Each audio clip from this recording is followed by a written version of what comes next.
కవితను చదివినప్పుడు ఇది భావుకత వరంగా నిలిచిన స్త్రీ రాసింది అని గుర్తుపట్టేందుక కొన్ని దశాబ్దాలుగా తెలుగు రచనా లోకంలో తనదైన ముద్ర వేసుకున్న రచయిత్రి కుపిలి పద్మ. కొత్త రకం కోణాల మీద, సమస్యల మీద తనదైన శైలితో, తనదైన సునిశితమైన చూపుతో పద్మగా రచనలు చేస్తున్నారు. సాలభంజికలు, కుపిలి పద్మ కథలు, మోహనదీ తీరం మీద నీలి పడవ మొదలైన కవిత్వాలు, మహిళాంటి అద్భుతమైన కథకుడు, గొప్ప కథకుడు మధురాంతకం రాజారాం వారి తండ్రి గారు శ్రీ మధురాంతకం నరేంద్ర గారిని వేదిక మీదకి రావాల్సిందిగా సాదరంగా ఆహ్వానిస్తున్నాం. మూడు కాళ్ళ మంటపం, కొండకింది కొత్తూరు, మనోధర్మ పరాగం ఆయన నవలుగా వెలువడ్డాయి. ప్రపంచ సాహిత్యం మీద సాధికారంగా మాట్లాడగలగడమే కాకుండా తాను చేసిన తులనాత్మక అధ్యయనాలని పాఠకులకి సరళంగా చెప్పగల శక్తి ఆయన సొంతం. Thank you sir. ఆ తర్వాత రాయలసీమ బతుకు చిత్రాన్ని కథలుగా మన ముందు కుప్పబోసి కళ్ళతో ఏరుకోమన్న సుప్రసిద్ధ కథా రచయిత బండి నారాయణ స్వామి గారిని వేదిక మీదకి రావాల్సిందిగా సాదరంగా ఆహ్వానిస్తున్నాం. స్వామిగా వారు సుప్రసిద్ధులు. రంకే వీరగల్లు వంటి కథా సంకలనాలు స్వామి అంటే గుర్తుకొస్తాయి. గద్దలాడుతండాయి, మీ రాజ్యం మీరెళ్ళండి, రెండు కళల దేశం మొదలైన నవలలు ఆయన వ్రాశారు. ఆయన రాసిన చారిత్రక నవల శప్తభూమి అత్యంత పాఠకాదరణ పొందినవి కాకుండా కేంద్ర సాహిత్య అకాడమీ పురస్కారానికి వన్నె తెచ్చింది. తానా అవార్డు, తెలుగు విశ్వవిద్యాలయ పురస్కారం మొదలు మరెన్నో గౌరవాలు స్వామిని చేరాయి. ఆ తర్వాత బొమ్మదేవర నాగకుమారి గారిని వేదిక మీదకి రావాల్సిందిగా సాదరంగా ఆహ్వానిస్తున్నాం. అతి చిన్న వయసులో రచనా వ్యాసంగంలోకి అడుగుపెట్టి కవితాధార లాంటి వాక్యాల ప్రవాహంతో నవలలు రాసి తెలుగు పాఠక లోకాన్ని ఎంతగానో ఆకట్టుకున్న నవల రచయిత్రి బొమ్మదేవర నాగకుమారి గారు. ఒకనాటి సూపర్ హిట్ నవల పయనమే ప్రియతమ నుండి హృదయం ఎక్కడ ఉన్నతి వరకు వారు ఎన్నో నవలలు రాశారు. స్వతంత్ర భావాలున్న కథానాయకులు ఆమె రచనల నిండా తారసపడతారు. హృద్యమైన శైలి వారి రచననే కాక మాట తీరుని ముడివేసుకుని ఉంది. Thank you ma'am. చివరిగా ఉనుర్తి సుధాకర్ గారిని వేదిక మీదకి రావాల్సిందిగా సాదరంగా ఆహ్వానిస్తున్నాం. తూర్పు గాలులు, చలిచీమల కవాతు ఆయన కథా సంకలనాలు, తథాగతుని అడుగుజాడులు వంటి చరిత్ర రచనలు కూడా చేశారు. హిస్టారికల్ ఫిక్షన్ని అద్భుతంగా రాసే సుధాకర్ గారు పదునైన వాక్యంతో, సరళమైన భాషతో, ఊహించిన మలుపులతో చరిత్రని ఎవరి పక్షంలోంచి చూడాలో చెప్పకనే చెప్పే రసవిద్య తెలిసిన కథకుడు. ఆయన నవల యారాడకొండ ఆట ఉత్తమ నవల బహుమతిని కూడా గెలుచుకుంది. Thank you. ఇప్పుడు కుప్పిలి పద్మ గారిని సెషన్ నడిపించవలసిందిగా కోరుతున్నాం.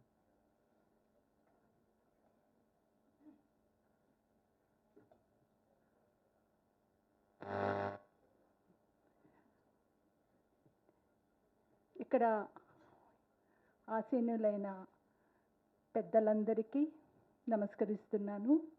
నాకు ఈ అవకాశాన్ని ఇచ్చిన ఆటా వారికి హృదయపూర్వక కృతజ్ఞతలు.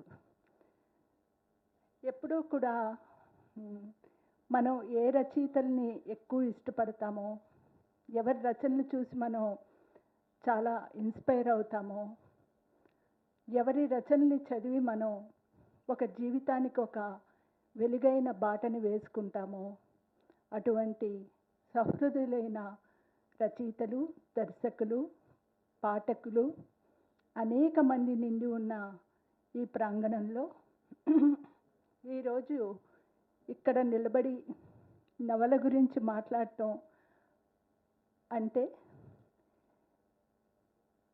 జీవితం అంతా సాహిత్యంగా బ్రతకాలి అనుకున్న ఒక బాలిక ఏమి సాధించింది ఇన్నాళ్ళు రాస్తూ అంటే, నా ముందు తరాల వారితో, నా తరం వారితో, నా తర్వాత వచ్చిన మానస గారి లాంటి తరంతో కలిసి అడుగులు వేయటం కంటే, ఒక ప్రవాహంలా సాగటం కంటే సాధించేదే ఉండదు.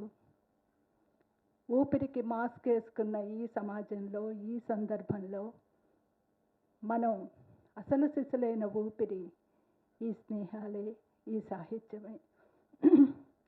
కథా సాహిత్యాన్ని, నవలా సాహిత్యాన్ని, కవిత్వాన్ని విరివిగా చదువుకొని ఇప్పుడిప్పుడు చదువుకోవాలని ఉత్సాహంగా వస్తున్న ఎందరో యువతీ యువకులు ఈ ప్రాంగణంలో ఉన్నారు. మనకి ఇష్టమైన నవల అంటే ఏంటి? మనందరి జీవితంలో, చదువురి జీవితంలో మనల్ని పదే పదే చదివించే నవళ్ళు ఉంటాయి, ఇలాంటి నవళ్ళు చదవాలని ఉంటుంది, రాయాలని ఉంటుంది. అసలు నవల అంటే ఏంటి? నేను ఇక్కడ నవలా సాహిత్యం మీద మాట్లాడాలి, ఒక ప్రముఖులు ఆసీనులైన ఈ డయాస్ మీద నేను దాన్ని ముందుకు నడిపించాలి అంటే అసలు నవలంటే నాకేంటి, నా దృష్టిలో నవలంటే ఏంటి, నన్ను ఇన్స్పైర్ చేసిన నవలలు ఏంటి, వాటి గురించి కొంచెం పంచుకుంటూ మధ్య మధ్యలో నా భావాలను కూడా పంచుకుంటా. మొట్టమొదట నవలలు చదవటం నాకు ఎక్కడ ప్రారంభమైందంటే, ఇంటికి వీక్లీస్ వచ్చేవి. ఎవ్రీ వారం ఆంధ్రప్రభ మొదలుకొని చాలా పత్రికలు వచ్చేవి. అందులో సీరియల్స్ ఉండేవి. అప్పటికి బ్లాక్ అండ్ టీవీ వస్తున్న కాలం, దాని ముందు కాలం. ఎవ్రీ వీక్ ఆ సీరియల్ కోసం ఇంట్లో ఉన్న వాళ్ళందరూ కూడా తెగ మాట్లాడుకుంటూ ఉండేవారు. ఇప్పుడు ఎట్లా అయితే డైలీ సీరియల్స్ చూసి రేపు ఏమవుతుంది అనుకున్నట్టు వారం అంతా కుతూహలంగా వెయిట్ చేస్తూ ఉండేవారు. అట్లానే ఒకసారి వేసవి సెలవులకి విజయనగరం వెళ్ళినప్పుడు రుద్రాభట్ల బారి వీధిలో మా అమ్మగారి మేనత్త గారి ఇల్లు ఉండేది.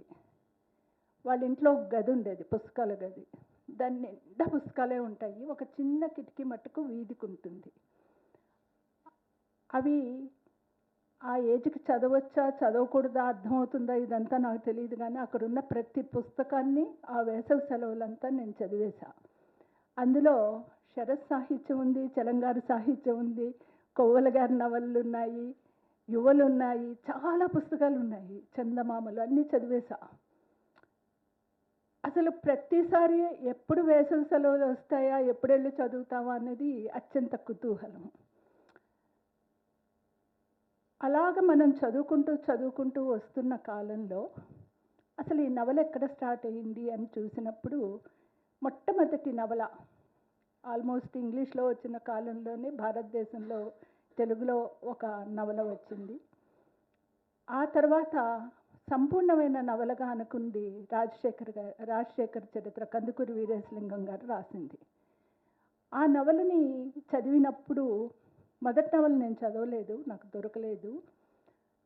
ఈ నవల చదివినప్పుడు నేను రాసుకున్న నోట్స్ ఇక్కడికి వస్తున్నప్పుడు చూస్తే, ఏ నవలైనా ఆయా కాలాలలో రచయితని ఏం ప్రభావితం చేస్తుంది అంటే మన చుట్టుపక్కల ఉన్న ప్రపంచం. అప్పుడు జరుగుతున్న సంస్కరణ ఉద్యమం, జాతీయ ఉద్యమం లాంటివి ఆ నవల్లో రిఫ్లెక్ట్ అయినప్పుడు అందులో నాకు చాలా ఇంట్రెస్టింగ్గా అనిపించిన ఒక విషయం ఏంటంటే, ఉమ్మడి కుటుంబాల నుంచి న్యూక్లియర్ ఫ్యామిలీస్ వైపు కూడా వెళ్ళాల్సిన అవసరాన్ని, అంతవరకు పాటిస్తున్న అనేక విషయాలని ఇవి ఇప్పటి రోజుకి పనికి రావు అని ఆ నవల్లో చదువుకోవటం కూడా జరిగింది. అలానే ఆ తర్వాత కనపర్తి వరలక్ష్మి గారు రాసిన కథ చదివినప్పుడు కూడా నవల, అందులో స్త్రీ విద్య రాస్తారు, సంస్కరణ విద్యం రాస్తారు, వితంతు స్త్రీలు మళ్ళీ పెళ్లి చేసుకోవడం, ఇవన్నీ రాస్తూ మళ్ళీ కుటుంబ ధర్మాలు, స్త్రీ ధర్మాలు ఎలా పాటించాలి, పాతివ్రత్యం అంటే ఏంటి అన్నీ కూడా ఉంటాయి. సో స్త్రీలు రాసిన, పురుషులు రాసిన నవలలు ఆయా కాలాల్లో మన చుట్టుపక్కల ఉన్న సమాజం మనల్ని ప్రభావితం చేస్తుంది. సో అప్పుడు మొదలైన నవల ఈ రోజు వరకు దాని నడవడి మొత్తం చూసుకున్నప్పుడు ఏ నవల తీసుకున్నా మనకి ఆయా కాల పరిస్థితుల్ని చెప్తుంది, రాజకీయాలని చెప్తుంది, సోషల్ కండిషన్స్ని చెప్తుంది, ఎకనామిక్స్ని చెప్తుంది, అందులో కొంత చరిత్ర కూడా ఉంటుంది. ఏ నవలలు మిగిలిపోతాయి. ఈరోజు కూడా మనం పదే పదే బెంగాలీ నవల్లోని విభూతిభూషణ్ బందోపాధ్యాయ గారిని చదువుతూ ఉంటాం, విరివిగా తరతరాలుగా చదువుతూ ఉంటాం. మహాశ్వేతాదేవి గారిని చదువుతూ ఉంటాం, తెలుగులో చలంగారిని చదువుతాం, కుటుంబరావు గారిని చదువుతాం, శ్రీపాద గారిని చదువుతాం. అలానే మొత్తం రష్యన్ లిటరేచర్ మనకిచ్చిన నవలలు సుసంపన్నమైన నవలలు. అవి ఏమైనా తీసుకోండి, ఎంత ఎంతోమంది వాటిని తెలుగులోకి మనకి చేసి అనువదించి ఇవ్వటంతో అన్నా కెరీనా మొదలుకొని మనం దోస్తావిస్కీ గారి నుంచి గోర్కీ నుంచి ప్రతి నవలని మనం చదువుతాం. ఎందుకు చదువుతాం? ఆ కాలం మారింది, పరిస్థితులు మారాయి, కానీ మానవ స్వభావాలని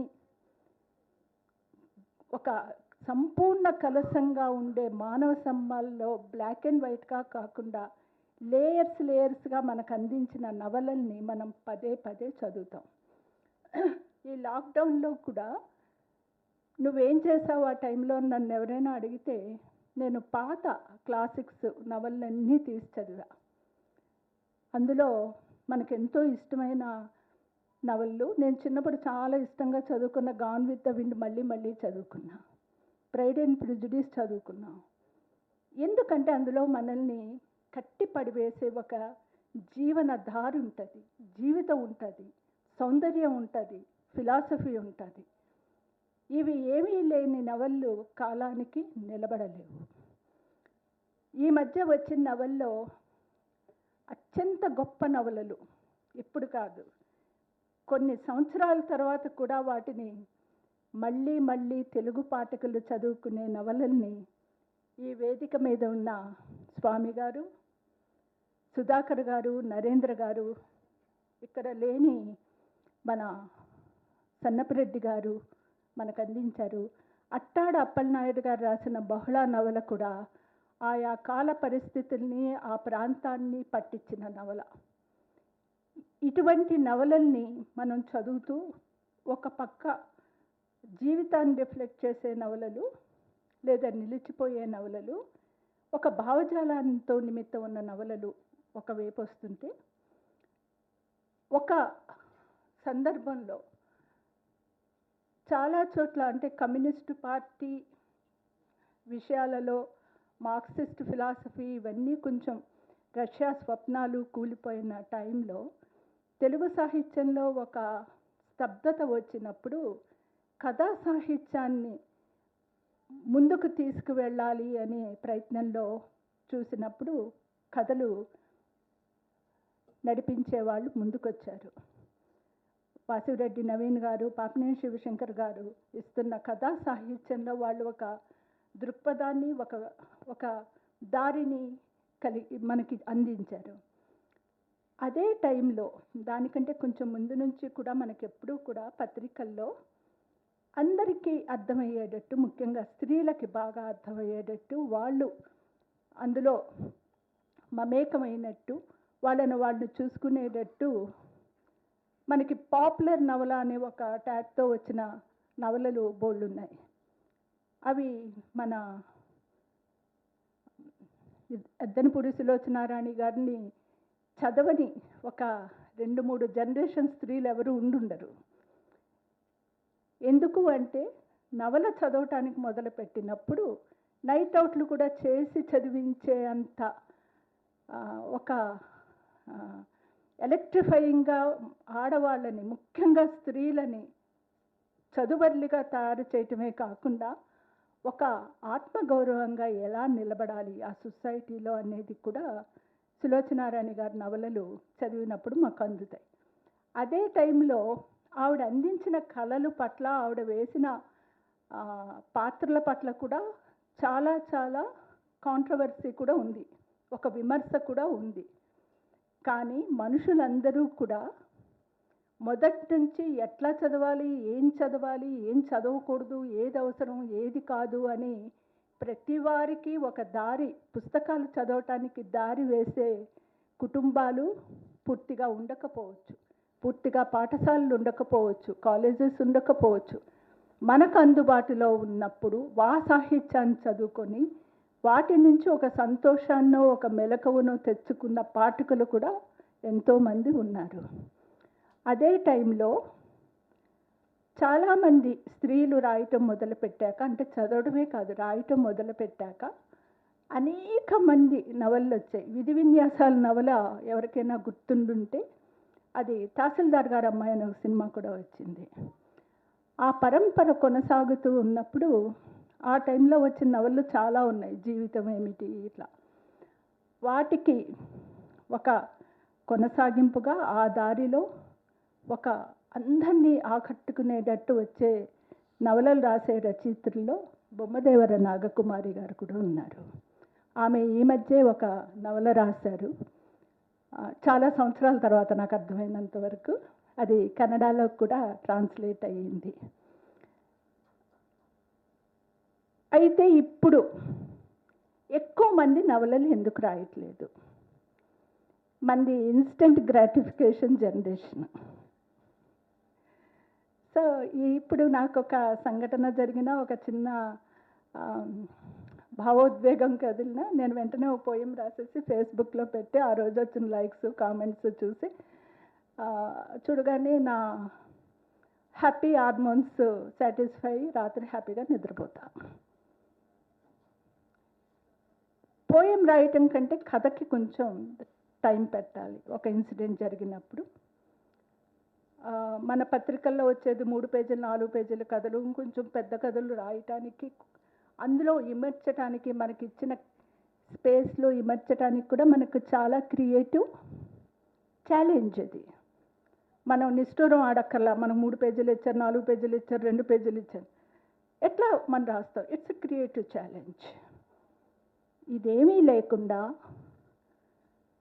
అంటే ఒక ఇన్సిడెంట్ చుట్టూ కథ రాయటం ఒక ఛాలెంజ్ అయితే, ఒక ఇష్టం అయితే, నవలలు ఎందుకు రావట్లేదు ఎక్కువ? ఇప్పుడు ఒక నవల రాసే పత్రిక ఇచ్చి సీరియల్ వచ్చే వరకు 1 వీక్ వరకు అసలు మనకి ఇప్పుడు లాక్డౌన్కి ముందే సీరియల్స్ వేసే పత్రికలు తక్కువ, ఇప్పుడు ఇంకా తక్కువ అయిపోయినాయి. బట్ ఆన్లైన్ మ్యాగజైన్స్ చాలా వస్తున్నాయి. సో మనకి సీరియల్స్గా రాయటానికి అవకాశం లేదు పెద్దగా. దాని స్పేస్ని చాలా ఎంటర్టైన్మెంట్ ఆక్యుపై చేసింది. ఆ తర్వాత సీరియల్ నవల ఒక సీరియస్ నవల రాయాలి, లేదా ఏ నవల రాయాలన్నా మనకు ముందు ఏం కావాలి? డైరెక్ట్గానే ఆ నవల రావాలంటే ఇప్పుడు చాలా సంవత్సరాలుగా, దాదాపు 20 సంవత్సరాల పైగా ప్రతి రైటర్ ఒక పబ్లిషర్ అయిన సందర్భంలో మనం నడుస్తూనే ఉంటాం. ఇంకా కూడా నవల నాకు ఇంట్రెస్టింగ్గా అనిపించింది ఏంటంటే, ఫస్ట్ నవల రాసిన అతను కూడా ఒక పోటీ పెట్టినప్పుడు, అప్పుడున్న కర్నూలు కలెక్టర్ గారు ఒక పోటీ పెట్టినప్పుడు ఆయన ఒక నవల రాస్తే, అదే రంగరాజ చరిత్ర, ఆయన నవల రాశారు ఆ టైంలో. సో ఒక పోటీ పెట్టినప్పుడు, ఎవరైనా ఒక నవలల పోటీ పెట్టినప్పుడు రైటర్స్కి ఒక టైం ఫ్రేమ్ ఉంటుంది, ఈలోగా రాసేయాలి. అదొక ప్రోగ్రామ్ని ఇస్తుంది మనకి. అప్పుడు రైటర్ రాయాలని కూర్చున్నప్పుడు రైటర్కి ఏం కావాలి? స్థిమితం కావాలి, ముందు స్థిమితం కావాలి. డే టు డే డిస్ట్రాక్షన్స్ లేకుండా రావాలి. అట్ ద సేమ్ టైం నవల రాసే రైటర్కి ఏముండాలంటే, ఒక విశాలమైన దృక్పథం ఉండాలి. ఆ దృక్పథం ఏంటంటే, మంచి చెడు లేయర్స్ ఇవన్నిటితో పాటు ఒక తాత్విక చింతనతో పాటు సమాజంలో జరుగుతున్న ఇన్సిడెంట్స్, జరుగుతున్న పరిణామాలు, వీటన్నిటి వెనకాల ఏముందనే చూపు చాలా అవసరం. ఆ చూపు లేనప్పుడు మనం ఈ క్షణం చదివి ఆ క్షణం అసలు పూర్తిగా చదవలేం, మధ్యలోనే పోతుంది ఆ స్టోరీ, కూర్చొని చదవలేము. మనకి తెలియని, మనకి ఎదురుగుండా జరిగిన ఒక సంఘటన వెనకాల ఉన్న విషయాలని చెప్పగలిగితే అప్పుడు ఆ నవల నిలబడుతుంది, మనకి ఏదైనా ఒక విషయాన్ని ఇస్తుంది. ఈ మధ్య ఒకసారి నేను స్వామి గారితో మాట్లాడుతూ, మీరు ఎట్లా రాస్తారు అని అడిగా. ఏంటి మీ డే టు డే అని. ఎంత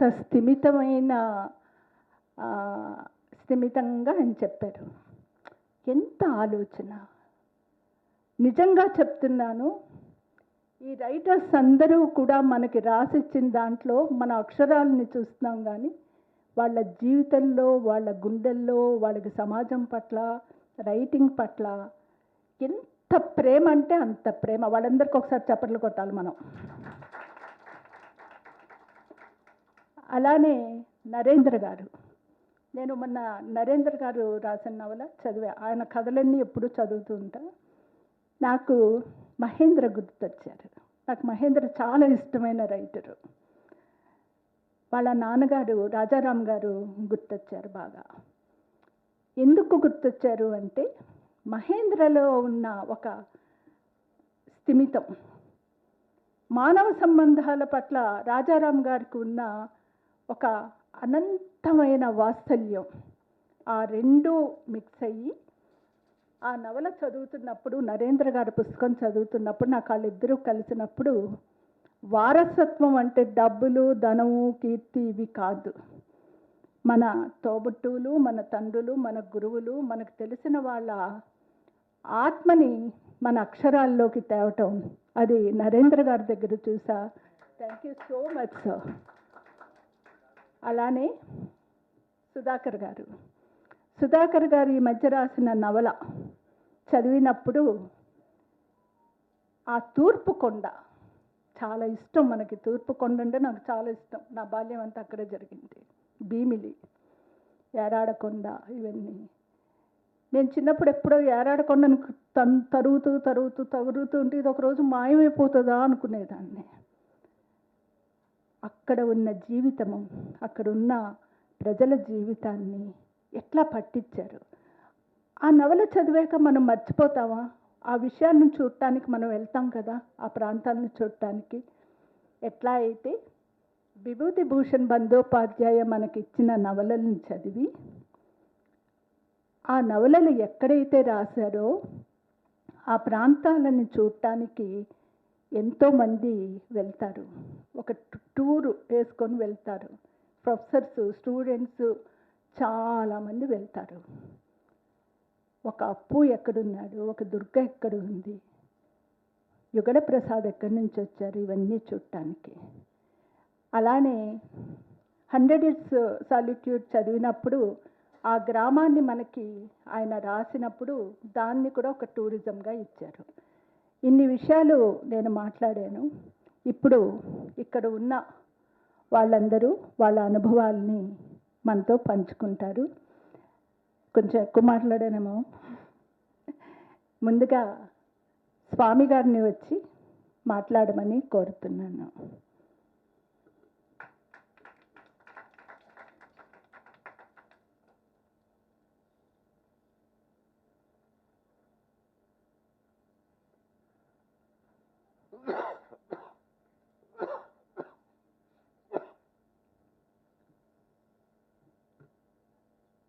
ఈ సాహిత్య సభ టవర్ నిర్వహిస్తున్న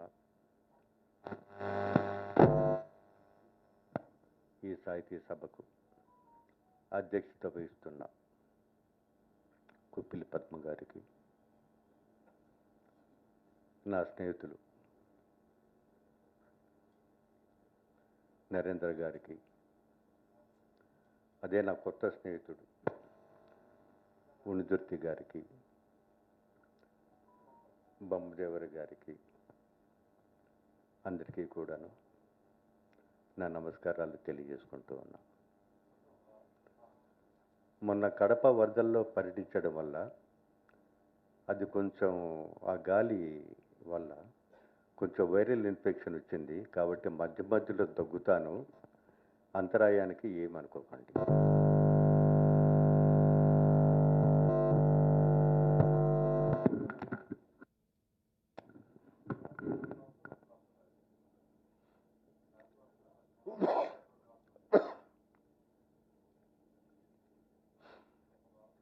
మా గురువు దేవపుత్ర ఒక మాట చెప్పేవాడు.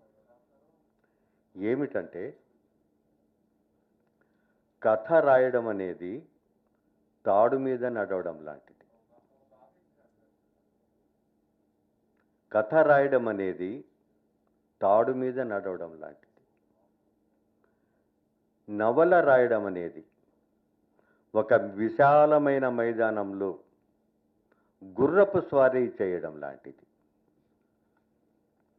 ఇది నా కథల గురువైన దేవపుత్ర చెప్పిన మాట. కథ రాయడంలో బౌద్ధికమైన శ్రమ చాలా ఎక్కువగా ఉంటుంది. నేను 35 కథలు రాసిన 36వ కథ రాయడానికి చాలా భయపడతా. కానీ నవల రాయడానికి నేను అంత భయపడను. కథ ఎక్కడ చెప్పాలా, ఎంత చెప్పాలా, ఎంతవరకు చెప్పాలా అనే ఒక సున్నితపు త్రాసులో తూకం వేయడం లాంటిది కథ. నవల అట్లా కాదు. నవల ఒక జీవిత నృత్యం. నవలాకారుడే కనుక్కున్న ఒక జీవన హేళ. కథకుండే బాధలు కథకు ఉండొచ్చు, నవలకు ఉండే బాధలు నవలకు ఉండొచ్చు. కానీ పద్మగారు అన్నట్లు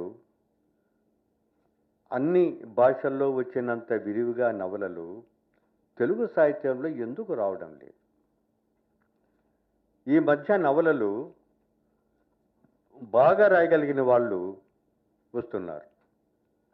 మొన్న నరేందర్ గారు రాసిన దేవదాసీల కథ అయితే, దేవదాసీల నవల అయితేనేమి, మనోధర్మ పరాగం, ఉడిదుర్తి గారు రాసిన యారాడుకొండ అయితేనేమి, ఒక్కొక్క నవలలో ఒక్కొక్క జీవన నృత్యం మనకు కనిపిస్తుంది.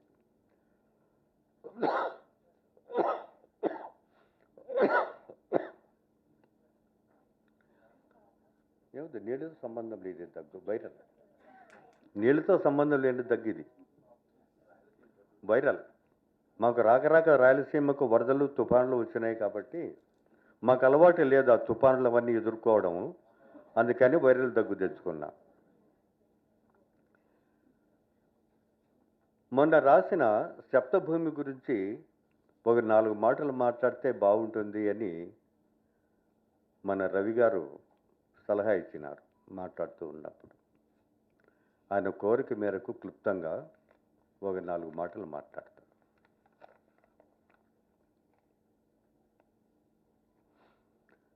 చరిత్ర వేరు, కాల్పనిక చరిత్ర వేరు. చరిత్ర అనేది గతంలో జరిగిన దాన్ని మనము చరిత్ర అని అంటాం. మరి కాల్పనిక చరిత్ర ఏమిటి? కాల్పనిక చరిత్ర అంటే జరిగినది చరిత్ర అవుతే జరగడానికి అవకాశం ఉన్నదంతా కూడాను కాల్పనిక చరిత్రే. 17వ శతాబ్దంలో ఒకవైపు బనగానేపల్లిలో వీరబ్రహ్మం గారు ఉన్నారు, ఇక్కడ మన కటారుపల్లిలో వేమన గారు ఉన్నారు. అంతవరకు తెలుసు, అంతవరకు చరిత్ర. 18వ శతాబ్దంలో ఒకవైపు వీరబ్రహ్మం గారు ఉన్నారు, ఇంకొక వైపు వేమన గారు ఉన్నారు. కానీ వాళ్ళు కలిసినారా లేదా అనేది మనకు చరిత్రలో తెలియదు. ఇద్దరూ ఒకటే శతాబ్దంలో సమకాలికులు లేనప్పుడు వాళ్ళు ఎక్కడైనా సరే ఎప్పుడైనా సరే కలవడానికి అవకాశం ఉన్నది. వాళ్ళ కలయిక జరగడానికి అవకాశం ఉన్నది. ఈ జరగడానికి అవకాశం ఉన్నది అని రాయడం అనేదాన్ని మనం కాల్పనిక చరిత్ర అంటాం. మరి మనం ఎప్పుడు కూడాను కాల్పనిక చరిత్రలు చదివినప్పుడు దానిలో ఈ విషయం చరిత్ర వేరు, కాల్పనిక చరిత్ర వేరు, జరిగినది వేరు, జరగడానికి అవకాశం ఉన్నది వేరు అనే విషయాన్ని మాత్రము మనం ఎప్పుడు మనసులో గుర్తుపెట్టుకోవాల్సిన అవసరం ఉంది. లేకపోతే సప్తభూమి నవలలో సందర్భాలు, చారిత్రక సందర్భాలన్నీ కూడాను వాస్తవమైనవి. చారిత్రక సందర్భాల మీద నిర్మించబడిన పాత్రలు కాల్పనికమైనవి. మరి వాస్తవికమైన సందర్భం నుంచి కాల్పనికమైన పాత్రను నిర్మించడం అనేది ఒక కాల్పనిక చరిత్రలో ఒక ప్రక్రియ, అది ఒక విధానం.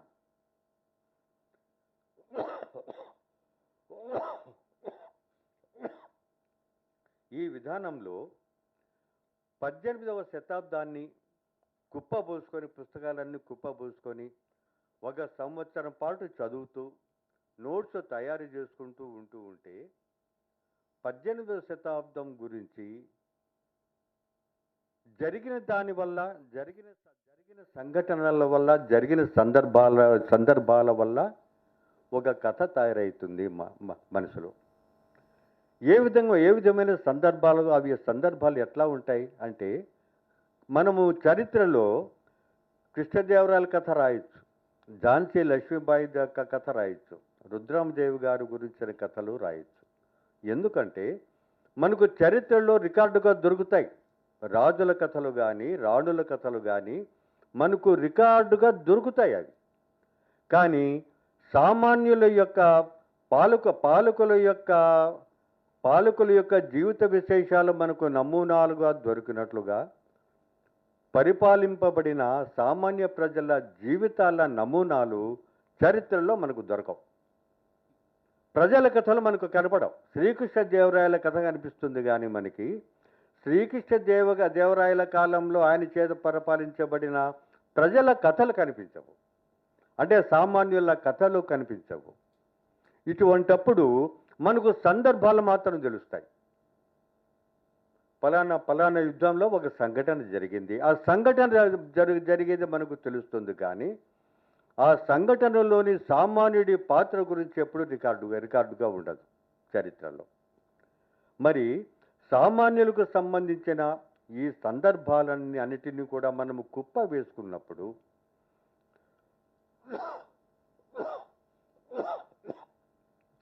18వ శతాబ్దంలో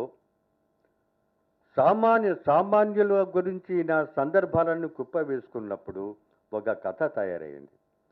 ఆ కథ రాసే క్రమంలోనే అనేక సంఘటనలు చదువుకోవడము, ఆ సంఘటనల నుంచి, ఆ చారిత్రక సందర్భాల నుంచి పాత్రలను నిర్మించడం, అంటే వాస్తవమైన సందర్భాల నుంచి కాల్పనికమైన పాత్రలు సృష్టించడము అనేది. ఉదాహరణకి 18వ శతాబ్దంలో స్త్రీ పురుషుల ద్వంద్వ యుద్ధం ఉంది. మనం పురుషుల మధ్య ద్వంద్వ యుద్ధం చూసింటాం, స్త్రీల మధ్య ద్వంద్వ యుద్ధాలు చూసింటాం. కానీ ఒక స్త్రీకి ఒక పురుషుడికి మధ్య ఒక ద్వంద్వ యుద్ధము, ఒక మల్ల యుద్ధము మనం చూసిండం మనం. కానీ 18వ శతాబ్దంలో ఒక చరిత్రలో ఒక సామాన్యురాలైన ఒక స్త్రీ కనిపిస్తుంది. ఆమె పేరు హరియక్క. ఈ హరియక్క అని కొంచెం ఇంతే ఉంటుంది ఆమె గురించి వృత్తాంతం. ఆమె పేరు తప్ప ఇంకేమీ ఉండదు. ఆమె వృత్తాంతం, ఆమె కథ ఏమీ ఉండదు. ఎందుకంటే ఆమె మహారాజు మహారాణి కాదు కాబట్టి. హరియక్క అనే ఆమెకి ఒక తండ్రి ఉంటాడు. ఆ తండ్రిని ఇంకొకడు ద్వంద్వ యుద్ధంలో చంపుతాడు. తన తండ్రిని చంపిన వాడి మీద పగ తీర్చుకోవడానికి బహుశా ఆ తండ్రికి కొడుకులు లేరేమో, కూతురు మాత్రమే ఉందేమో. ఈమె హరియక్క తన తండ్రిని చంపిన వాడిని ద్వంద్వ యుద్ధానికి పిలుస్తుంది.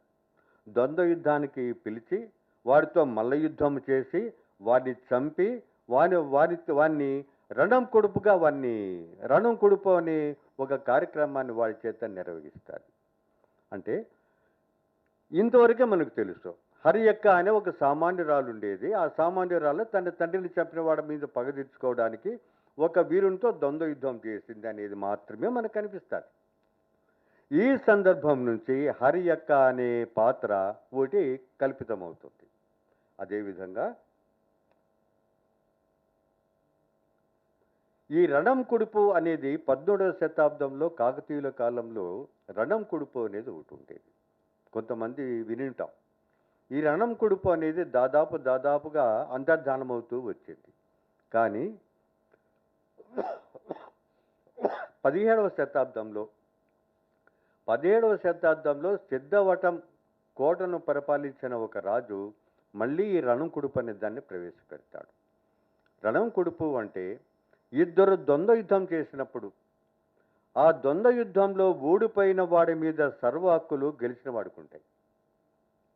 వాడిని ఒప్పగించేస్తారు. ఓడిపోయిన వాడిని గెలిచిన వాడికి ఒప్పగించేస్తారు. అప్పుడు ఈ గెలిచిన వీరుడు ఏం చేస్తాడంటే వాడి ఇష్టం వచ్చినట్టు చేసుకోవచ్చు. వాడిని బర లాక్కు వచ్చి వాని మెడ తెగ కోసి ఆ మెడ నుంచి వచ్చే రక్తాన్ని ఒక పాత్రలోకి పడతారు. తలను పూర్తిగా వేరు చేస్తారు. తలను పూర్తిగా వేరు చేసి ఆ మండం నుంచి వచ్చే రక్తాన్ని అంతా కూడాను ఒక పెద్ద పళ్ళెంలో పడతారు. తర్వాత వాడి తలని మొత్తం అంతా చర్మం అంతా జిగురు పారేసి వాని పుర్రె ఉంటుంది. ఆ పుర్రె లోపలికి వాడి రక్తము పోసి, ఆ రక్తంలోకి కొన్ని బియ్యము పోసి, ఆ రక్తాన్నము ఆ నెత్తుడు కూడు వండి, ఆ నెత్తుడు కూడిని గ్రామం చుట్టూ తిరిగి పులి జల్లుతారు. దీనిని రణం కుడుపు అని అంటారు. మనకి ఇంత బీభత్సంగా ఉన్నది ఒక సినిమాలు మనం చూస్తే కనుక ఈ నిర్మాతలకు ఏమీ పని లేదా, మరీ ఇంత బీభత్సంగా తీయాలని మనం కంప్లైంట్ కూడా చేయొచ్చు వాళ్ళ మీద. కానీ సినిమాలకు అందని బీభత్సమైన దృశ్యాలు చరిత్రలు చాలా ఉన్నాయని మనం మర్చిపోకూడదు. చరిత్రలు చాలా బీభత్సమైన దృశ్యాలు ఉన్నాయి. అదేవిధంగా గాలిదేవర అని ఒక గాలిదేవర అని ఒక పరస ఒక ఉత్సవం ఉంది. ఆ గాలిదేవర ఏమిటంటే రాయలసీమలో వర్షాలు రావు. రాజస్థాన్ తర్వాత వర్షాభావాన్ని ఎదుర్కొనే గడ్డు పరిస్థితులు, వర్షాభావాన్ని ఎదుర్కొనే ప్రాంతం వచ్చేసి అనంతపురం. రెండవది జైసల్మీర్ తర్వాత భారతదేశంలోనే రెండవది అనంతపురం వర్షాభావంలో. మరి వర్షం రాకపోతే ఆ వర్షం కోసం ఏం చేస్తారు రాయలసీమ ప్రజలు అంటే, వర్షం రావడానికి ఒక పండగ చేస్తారు, ఒక పోతులయ్య పండగ చేస్తారు. ఆ పోతులయ్య పండుగలో ఏమిటంటే దున్నపోతుల్ని బలిస్తారు. ఇంటింటికి ఒక 2-3 గొర్రెలు కోసుకుంటారు, ఒక పండగ చేస్తారు. దున్నపోతుల్ని దేవరపోతుల్ని నరికి ఈ గొర్రెల్ని మేకల్ని నరికి అదంతా కూడాను ఆ బలుల ద్వారా ఒక ఉత్సవం చేస్తారు పోతురాజు. ఆ ఉత్సవం చేస్తే గనక వర్షాలు వస్తాయి అని రాయలసీమ ప్రజల నమ్మకం. దాన్ని నేను మూఢనమ్మకం అన్నాను రాయలసీమ వాడిగా. హేతువాదులు ఎవరైనా సరే దాన్ని మూఢనమ్మకం అనుకుంటే అనుకోవచ్చు గాక. ఏమీ దిక్కు లేనివాడు ఏం చేస్తాడండి? ఏమి దిక్కు లేనివాడు ఆకాశం మీద భారం వేసేవాడు వస్తుందో రాదో తెలియని వర్షానికి దేవుణ్ణి నమ్ముకోక, పండుగలు పబ్బాలు నమ్ముకోక హేతువాదంతో ఆలోచిస్తాడు ఆవిడు. ఒక రాయలసీమలోని వర్షాభావం కింద చితికిపోయే ఒక బడుగు రైతుల యొక్క ఆక్రందనలు వింటే మనం ఇటువంటి విశ్వాసాలు కూడా మనం మూఢ విశ్వాసాలు అనుకోలేం. మూఢ విశ్వాసం ఎవరిది అంటే, ఇంత టెక్నాలజీ పెరిగిన దశలో కూడాను ఈ ప్రభుత్వాల హయాంలో రాయలసీమలోని అనంతపురం ఇంకా ఆ విధంగా పడి ఉండడమే గొప్ప మూఢత్వం అంటే కనుక అది ఆ ప్రభుత్వం మూఢత్వం అనుకుంటాను నేను. మరి ఈ గాలిదేవర అన్ని ఊళ్ళు కూడా ఈ గాలిదేవర చేసుకోవడానికి అన్ని ఊళ్ళకి శక్తి సామర్థ్యాలు ఉండవు. దానికోసం దున్నపోతులు బలి ఇవ్వడము, మేకల్ని బలి ఇవ్వడము, పొట్టేళ్ళని బలి ఇవ్వడము అంత ఖర్చు పెట్టే రకం కొన్ని పల్లెలు ఉండవు. అప్పుడు ఆ పల్లెలు ఏం చేస్తాయంటే ఒక మనిషిని పంపిస్తాయి. ఆ ఉత్సవం జరిగే ఏ పల్లెలో అయితే ఆ ఉత్సవం జరుగుతూ ఉంటుందో గాలిదేవర అనేది ఒక పేడతో ఒక బొమ్మ చేసి పెట్టి అక్కడ దాంట్లో నుంచి ఆ పేడలు చెయ్యద్దుకొని వాళ్ళ ఊరికి పరిగెత్తి వస్తే కనుక ఆ ఊర్లో చేసిన ఆ పుణ్యకార్యం యొక్క ఫలం అంతా కూడాను ఇంకొక ఊరికి పోతుంది అని నమ్మకం. ఒక ఊరికి చేత కాదు గాలిదేవర పండగ చేసేదానికి. అప్పుడు వాళ్ళు ఏం చేస్తారు అంటే ఒక మనిషిని నియమిస్తారు. నువ్వు పోయి పలానా ఊర్లో ఆ గాలిదేవర ఫలాన్ని ఎత్తుకొని రాగలవా అని వాడిని నియమిస్తారు. కానీ అక్కడ ఒక తిరగాస్తుంది. వాడు గనక అక్కడ దొరికితే వీరి ఊరి పొలిమేరల్లోకి రాకనే వాళ్ళకు దొరికిపోతే వాడిని అక్కడికక్కడే చంపేయచ్చు. వాళ్ళ మీద కేసు కట్టడాలు అట్లాంటివి ఏమీ ఉండవు. చిట్ట చివరిగా ఈ గాలిదేవర అనేది మా అనంతపురంలో ఒక 100 సంవత్సరాల కిందట, ఒక 150 సంవత్సరాల కిందట ఒక కలెక్టర్ హయాంలో జరిగింది. ఆ గాలిదేవర ఫలాన్ని ఎత్తుకొని వచ్చేటప్పుడు వాడిని చంపేసేయచ్చు. మరి నేనెందుకు ఎత్తుకొని వస్తాను, నన్ను చంపుతారు కదా అన్నప్పుడు నీకు ఒక 5 ఎకరాలు రాసిస్తాను ఆ ఫలాన్ని ఎత్తుకొని వస్తే కనుక. గాలిదేవర ఫలానా ఊర్లో ఉన్న గాలిదేవర ఫలాన్ని ఎత్తుకొని వస్తే నీకు ఈ 5 ఎకరాలు నీకు రాసిస్తాను అని చెప్తారు, వాగ్దానం చేస్తుంది. ఇది మన ఆ పంచాయతీ. ఆ 3 ఎకరాలు 5 ఎకరాలకు ఆశపడి వాడు పోయి తీసుకొని వస్తాడు. తీసుకొని వచ్చేటప్పుడు వాడు ఆ ఊరి వాళ్ళకి దొరికిపోతాడు. వీని ఊరి పొలిమేరలోకి రాకనే వాడు దొరికిపోతాడు. దొరికిపోతే గుర్రాల మీద బల్లాలు విసిరి వాడిని చంపుతారు. అంటే గాలిదేవర పండుగలో ఇటువంటి దృశ్యాలన్నీ కూడా ఇవన్నీ చరిత్రలో ఈ సందర్భాలు ఉన్నాయి. కానీ ఆ చరిత్రలో ఈ సందర్భంలో ఆ గాలిదేవరావు దొంగతనంగా ఎత్తుకొచ్చి దానికి పోయిన వాడి పేరేం పేరు, వాడి కులం ఏమి, వాడి భార్య బిడ్డలు ఉన్నారా, వాడి తల్లిదండ్రులు ఏం చేస్తారు, ఈ వివరాలు వాడి కథ కమ్యూనికేషన్ ఏం ఉండదు. కానీ సందర్భం మాత్రం ఉంటుంది. మరి ఈ సందర్భాన్ని తీసుకొని 18వ శతాబ్దంలోని ఒక చారిత్రక సందర్భం నుంచి ఒక ఆత్మబలి, ఒక బలిదానం, ఒక ప్రాణానికి తెగించి ఆ ఫలాన్ని ఎత్తుకొచ్చే క్రమంలో అసలు బాసిన ఒక పాత్ర, దాని పేరు కోడనీలడు అని ఒక పాత్ర సృష్టించబడుతుంది. ఆ విధంగా అంటే సందర్భము చారిత్రక సందర్భం అనేది వాస్తవమైనది. ఆ చారిత్రక సందర్భం నుంచి నిర్మించబడిన పాత్రలు కాల్పనికమైనవి. ఎంత పద్మ మాట్లాడచ్చా? అదే రకంగా సిడిమాను అని ఒక మనకు సంస్కృతి ఉంది. దశావతారాలు సినిమాలు అందరూ చూసింటాం. ఒక పెద్ద బండి, ఆ బండికి పెద్ద నగలు పైనకి లేపింటారు. వాడు కమలాసను చర్మానికి ఒక కొక్కి తగిలించేసి తగిలించి దానికి ఆ సిడిమానికి వేలాడుతూ చుట్టూ తిరుగుతాడు. అది డైరెక్టర్ల కల్పన కాదు. ఇప్పటికీ కూడా నాది ఉత్తరాంధ్రలో ఉందనుకుంటాను, విజయనగరంలో ఉంది ఇప్పుడు కూడా. అది ఒకప్పుడు ఆ సిడిమాను అనేది దేశమంతా ఉండేది. రాయలసీమలో కూడా ఉండేది. తమిళనాడులో ఇప్పటికీ ఉందేమో, సుబ్రహ్మణ్య స్వామి గుడి దగ్గర. ఇవన్నీ చారిత్రక అవశేషాలు. మనకు సిడిమాన్ అంటే మనకి ఇప్పుడు మనకు తెలియకపోవచ్చు, అదంతా ఒక కల్పన అనుకోవచ్చు మనం. కానీ ఈ సిడిమాను అనే ఒక చారిత్రక సందర్భాన్ని నుంచి మనము ఒక పాత్ర సృష్టించబడింది. ఆ సిడిమాను ముక్కుకుంటుంది హరియక్క. ఎవడైతే గాలిదేవరలో చిక్కి వాడు అసలు బాస్తాడో ఆ కోడనీలుడని హరియక్క ప్రేమించి ఉంటుంది. వాడితో పెళ్లి జరగాలని ఈమె సిడిమాను ముక్కుకుంటుంది. కాబట్టి ఈ సిడిమాను యొక్క సంప్రదాయము, తర్వాత సతీ సాగమనాలు ఉండేటివి 18వ శతాబ్దంలో. సతీ సాగమనాలు ఎట్లా ఉండేటివి అంటే, ఇప్పుడు ఈ సతీ సాగమనాలలో ఒక దృశ్యం, 12 ఏళ్ల ముక్కు పచ్చలారని పాప, 12 ఏళ్ళు ముక్కు పచ్చలారని 12 ఏళ్ల పాపని, ఆ పాప భర్త క్షయవ్యాధితో మరణిస్తే ఆ చిన్న పాపను కూడాను ఇట్లా ఊగి ఉంచి మంటలోకి వేసి కాల్చేస్తారు. నూనె పోసి కాల్చి పారేస్తారు. ఇవన్నీ వినడానికి మనకు ఒళ్ళు జలజరింపుగా ఉంటుంది. But it was happened. 12 ఏళ్ల ముక్కు పచ్చలారని బాలికల్ని సతీ సగమనం పేరిట కాల్చి పారేయడం, సత్యలో కాల్చి పారేయడం అనేది ఒక దృశ్యం. ఈ దృశ్యం నిజంగానే మనకు చరిత్రలో రికార్డ్ అయి ఉంది.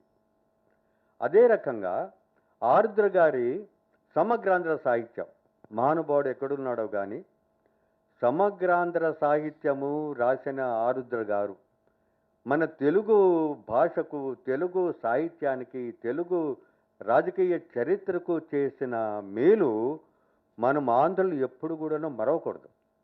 ఎంత గొప్ప పని అంటే, దాదాపు 4 సంపుటాలుగా వచ్చింది. ఇప్పుడు అకాడమీ వాళ్ళు వేసింది ఇది 4 సంపుటాలు, దాదాపు 5,000 పేజీలు. 5,000 పేజీల పని ఆయన జీవితకాలంలో నిర్వర్తించిపోయినాడు ఆరుద్ర.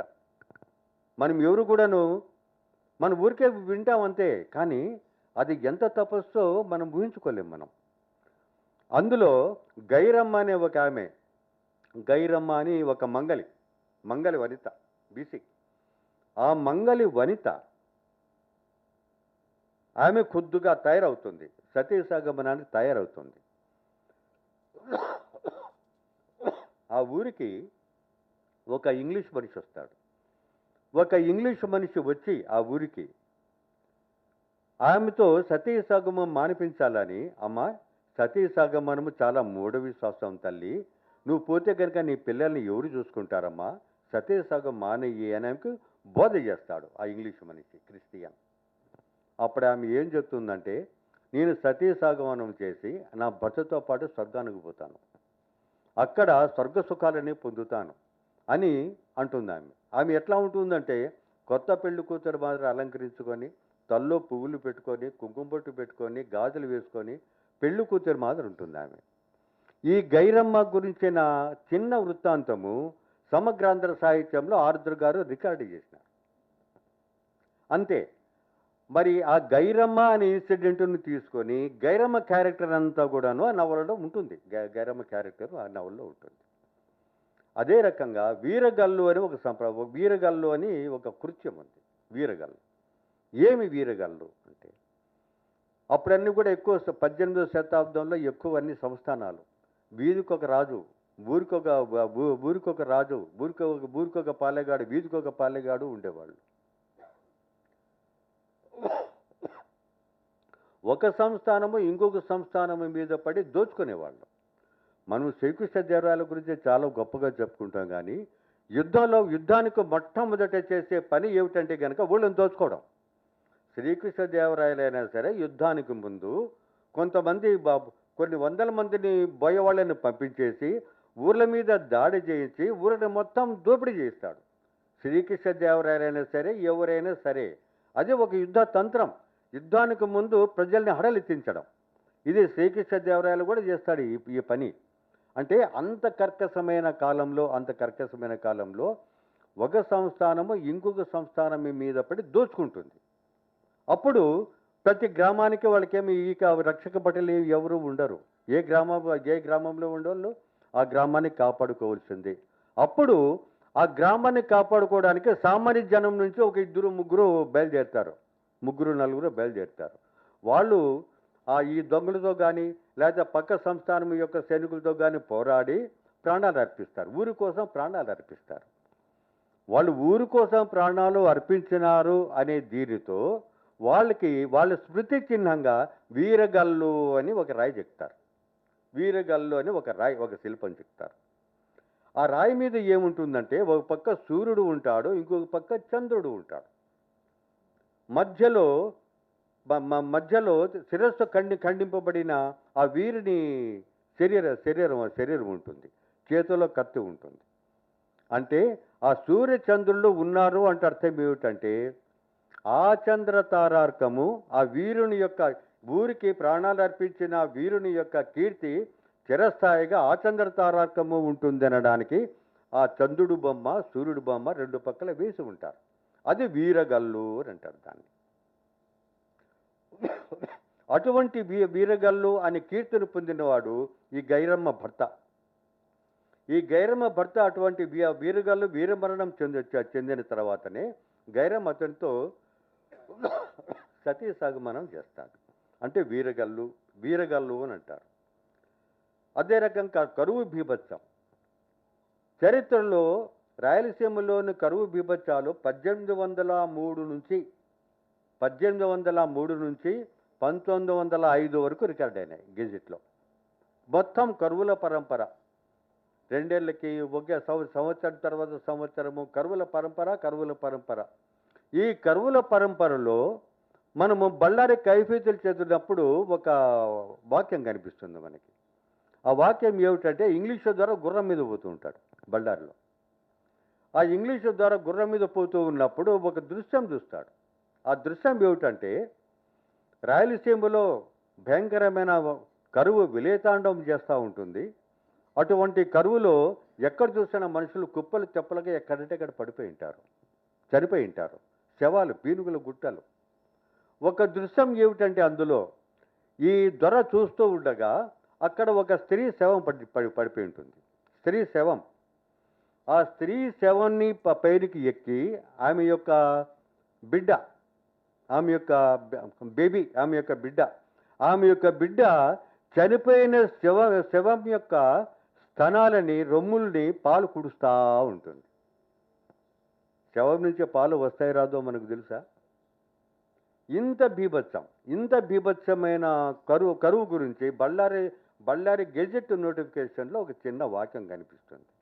అక్కడి నుంచి మనము రాయలసీమ కరువు ఎట్లా ఉంటుందో అని మనం రాయగలం. అంటే ఒక చిన్న సందర్భాన్ని పట్టుకొని కొన్ని రాయగలం. కాబట్టి ఈ విధంగా చెప్పుకుంటూ పోయినప్పుడు చరిత్రలో అనేకమైన ఘట్టాలు, చారిత్రక సందర్భాలు మనకు కనిపిస్తాయి. ఈ చారిత్రక సందర్భాలు ఎందుకు తీసుకుంటామంటే సామాన్యుల యొక్క పేర్లు కానీ, ఊర్లు కానీ, వాళ్ళ వ్యక్తిత్వాలు కానీ, వాళ్ళ గురించిన చారిత్రక రికార్డులు కానీ ఏమీ లభించని ఒకానొక జ్ఞాన అంధకారంలో కొన్ని చారిత్రక సందర్భాలని ఆలంబనగా తీసుకొని వాస్తవమైన ఆ చారిత్రక సందర్భాల నుంచి కాల్పనికమైన సామాన్య పాత్రల్ని సృష్టించడం ద్వారా సాహిత్యంలో కొన్ని ఖాళీలైనా సరే పూరించడానికి అవకాశం ఉంటుంది అని మన నవలాకారులకు, కాబోయే చరిత్ర నవలాకారులకు, ముఖ్యంగా మాకు కొత్తగా మాకు ఒక చారిత్రక నవలాకారుడు రాయలసీమ నుంచి వచ్చిన నరేంద్ర గారికి, తర్వాత ఉణుదుర్తి సుధాకరు, కుప్పిలి పద్మ అందరికీ కూడాను నేను విన్నవించుకుంటూ నమస్కారాలు తెలియజేసుకుంటూ ఈ అవకాశం ఇచ్చినందుకు ఆటా వారికి కృతజ్ఞతలు తెలుపుకుంటూ సెలవు చేసుకుంటూ.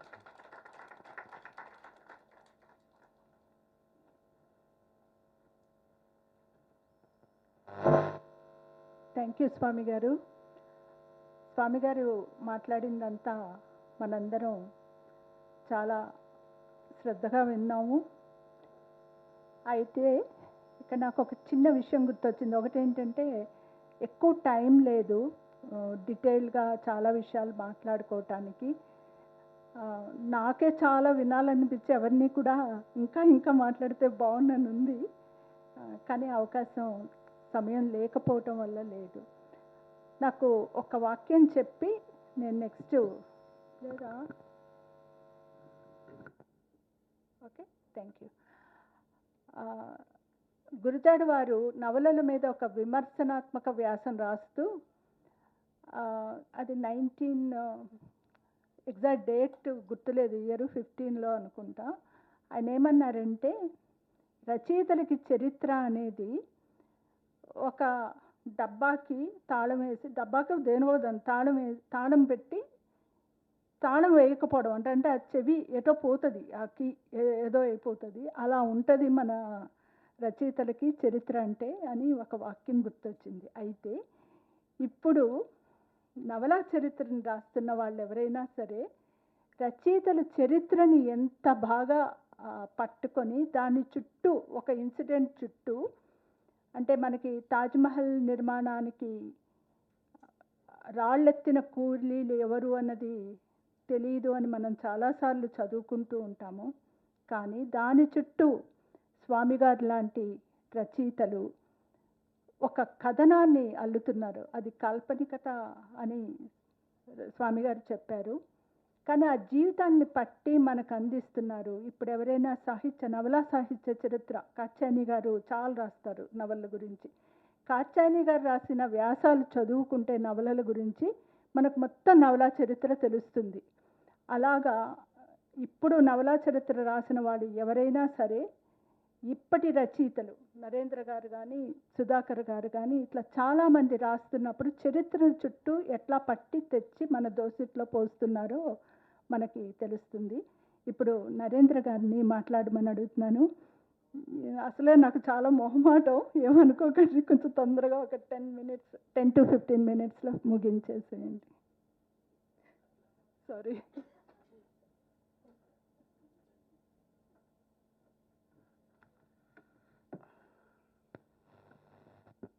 వేదిక పైన ఉన్న మిత్రులకి, ముందు కూర్చున్న మిత్రులకి, పెద్దలకి అందరికీ నమస్కారం. ముందుగా నన్ను రవి గారు నవల ఆధునికత గురించి మాట్లాడండి అని అన్నారు. ఆ తర్వాత స్వామి గారినేమో ఆయన రాసిన నవల గురించి చెప్పమని ఆయనకు ఒక సులభమైనటువంటి ఒక ఎక్సర్సైజ్ ఇచ్చేశారు. నాకు నాకు ఇప్పుడు 2 సమస్యలు ముందున్నాయి. మొదటిది నవల, ఆధునిక నవల, వర్తమాన నవల గురించి చెప్పటం, దాన్ని 10 నిమిషాల్లో ముగించటం. ఈ 2 పనులు చాలా కష్టమైనవి. ఆ? సార్ సరే, అయితే ఇదేదో ఇది కాస్త సౌకర్యంగా ఉంది. ఆధునిక నవల అనే భూమిక నుంచి, ఆధునిక నవల అనే నేపథ్యం నుంచి ఆ నవల గురించి చెప్పడం కొంచెం సులభమేమో. అసలు నవలని ఆధునిక నవల అనడమే పెద్ద సాహసం. ఎందుకంటే నవల అనే ప్రక్రియే ఆధునికమైంది. ముందు రొమాన్స్లు ఉండేవి అసలు అన్ని దేశాల్లోనూ. డాన్ క్విక్సాట్ అనే నవలని సెర్వాంటెస్ రాయటమే వర్ధమాన నవలకి మూలం.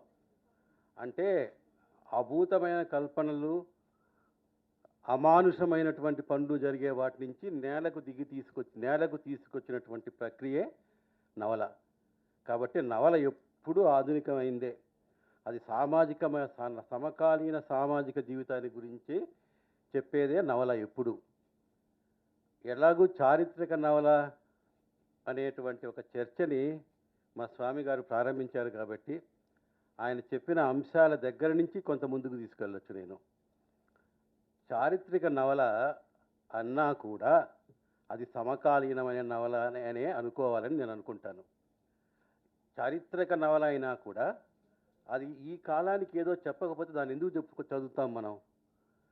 అన్ని చారిత్రక నవలల్ని ఎందుకు చదువుతామంటే ఆ నవలలు ఇప్పుడు కూడా మనకి ఏదో చెబుతాయి కాబట్టి చదువుతాం మనం.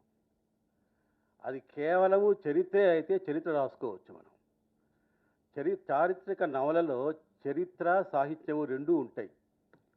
దీనికి నాకు చాలా గొప్ప ఉదాహరణ, చాలా మంచి ఉదాహరణ మనకు తెలుగు సాహిత్యంలోనే ఉంది. చెంగిస్ ఖాన్ అని తెన్నేటి సూరి గారు రాసిన నవల. తెన్నేటి సూరి నవలను రాసినప్పుడు ఆంధ్రపత్రికలో అది సీరియల్గా వస్తున్నప్పుడు ఆయన అడిగారట, నువ్వు చెంగిస్ ఖాన్ గురించి రాస్తున్నావా, నెహ్రూ గురించి రాస్తున్నావా అని.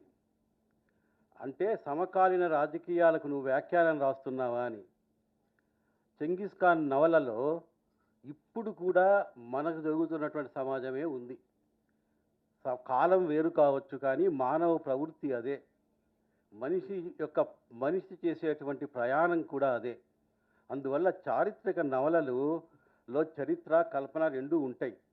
కానీ కల్పన వల్ల దాన్ని సమకాలీనం చేయడానికి రచయిత ప్రయత్నం చేస్తాడు. స్వామి గారు మాట్లాడుతూ ఖాళీలను పూర్తి చేయడం అనే మాట చెప్పారు నాకు. అసలు ఆయన అన్నారు కదా,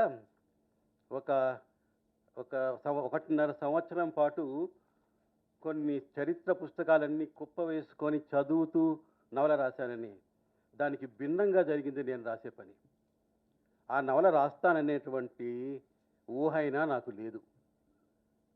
ఆ నవల నాలో ఉందనే విషయం కూడా నాకు తెలియదు. నాకు చిన్నప్పటి నుంచి సంగీతం అంటే కొంత ఇష్టం ఉండేది. సంగీతకారుల గురించి చదవడం అంటే ఇష్టం. సదాశివ గారు రాసిన యాది వ్యాసాలు నాకు చాలా ఇష్టం. సంగీతకారుల జీవితాల గురించి తెలుసుకోవడం చాలా ఇష్టం. సంగీతకారుల గురించి తెలుసుకుంటే ఏం తెలుస్తుందంటే వ్యక్తికి, ఆర్ట్కి మధ్య ఉండే సంబంధం, కళకి, కళాకారుడికి మధ్య ఉండే సంబంధం తెలుసుకోవటానికి అందరికంటే చాలా బాగా స్పష్టంగా కనపడేది సంగీతకారుల్లోనే. సంగీతకారులు రచయితల కంటే భిన్నంగా ఉంటారు. కాబట్టి సంగీత విద్వాంసుల జీవితాల గురించి తెలుసుకోవాలనేటువంటి కుతూహలం ఒకటి ఉండేది నాకు.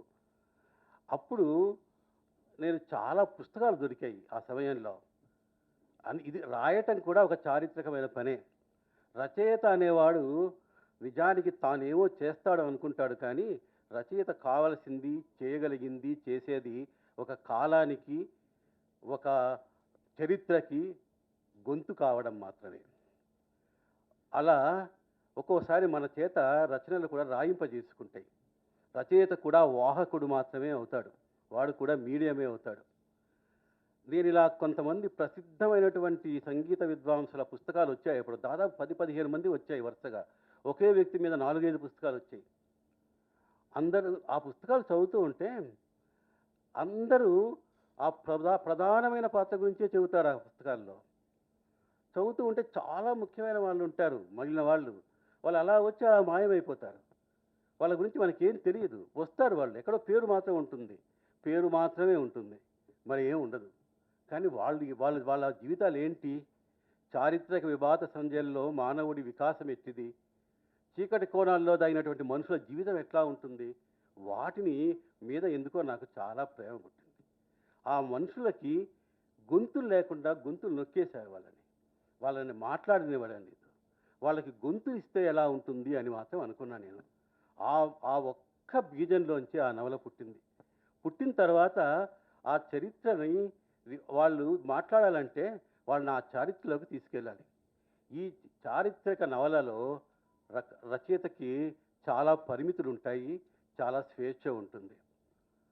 కథ ఒక లాటిన్ అమెరికన్ రచయిత ఏమంటాడంటే, కథ ఒడ్డుకు కట్టేసిన పడవ లాంటిదైతే నవల ఒక స్టీమర్లో చేసే ప్రయాణం లాంటిది అంటాడు. ఒక స్టీమర్లో ప్రయాణం చేయాలంటే కేవలము పడవ నడిపేవాళ్ళు మాత్రమే కాదు, డాక్టర్లు, వంట చేసేవాళ్ళు, రకరకాల వాళ్ళు, అన్ని రకాల వాళ్ళు, కార్పెంటర్లు, గోల్డ్ స్మిత్లు, అన్నీ. నవలాకారుడు ఆ పనులన్నీ చేయాలి. నవలాకారుడికి వాడి ప్రయాణంలో చాలా పనులు చేయాలి. చారిత్రక నవల అయినా చరిత్ర కూడా ఒక పార్శ్వం మాత్రమే. వాడు సైకాలజిస్ట్ కూడా కావాలి. వాడికి మానవ మనస్తత్వాన్ని పరీక్షించాలి. తర్వాత మానవుడి ప్రయాణం ఎలా సాగుతోందో కూడా వాడు తెలుసుకోవాలి. ఈ పనులన్నీ చేయడానికి ఈ నవలలో అవకాశం దొరికింది నాకంతే. వాళ్ళకి గొంతులు ఇవ్వడానికి కోసం ప్రయత్నించినప్పుడు నేను చాలా విషయాలు తెలుసుకున్నాను. ఏం తెలుసుకున్నాను? మాకు రాయలసీమ అనే రాయలసీమలో మమ్మల్ని తొండనాడు అని చిత్తూరు జిల్లాలో ఉన్నటువంటి ఒక ఉత్తర భాగాన్ని తీసి రాయలసీమలో కలిపేసేసి మిమ్మల్ని కూడా రాయలసీమ అని అన్నారు. రాయలసీమ అంటే నాకు చాలా ఇష్టం. రాయలసీమ వారిని చెప్పుకోవడం నాకు గర్వం. అయితే రాయలసీమలోనే తొండనాడులో రాయలసీమకు భిన్నమైనటువంటి ఒక సంస్కృతి ఉందనే విషయాన్ని ఈ నవల నాకు తెలిపింది. ఈ నవల రాస్తున్నప్పుడు నాకు తెలియని జీవితం నాకు తెలిసింది. చిత్తూరు అనేటువంటి ఒక ఊరికి తొండనాడుకి క్యాపిటల్ అనమాట. నార్త్ ఆర్కాడ్ జిల్లా అంటారు దాన్ని.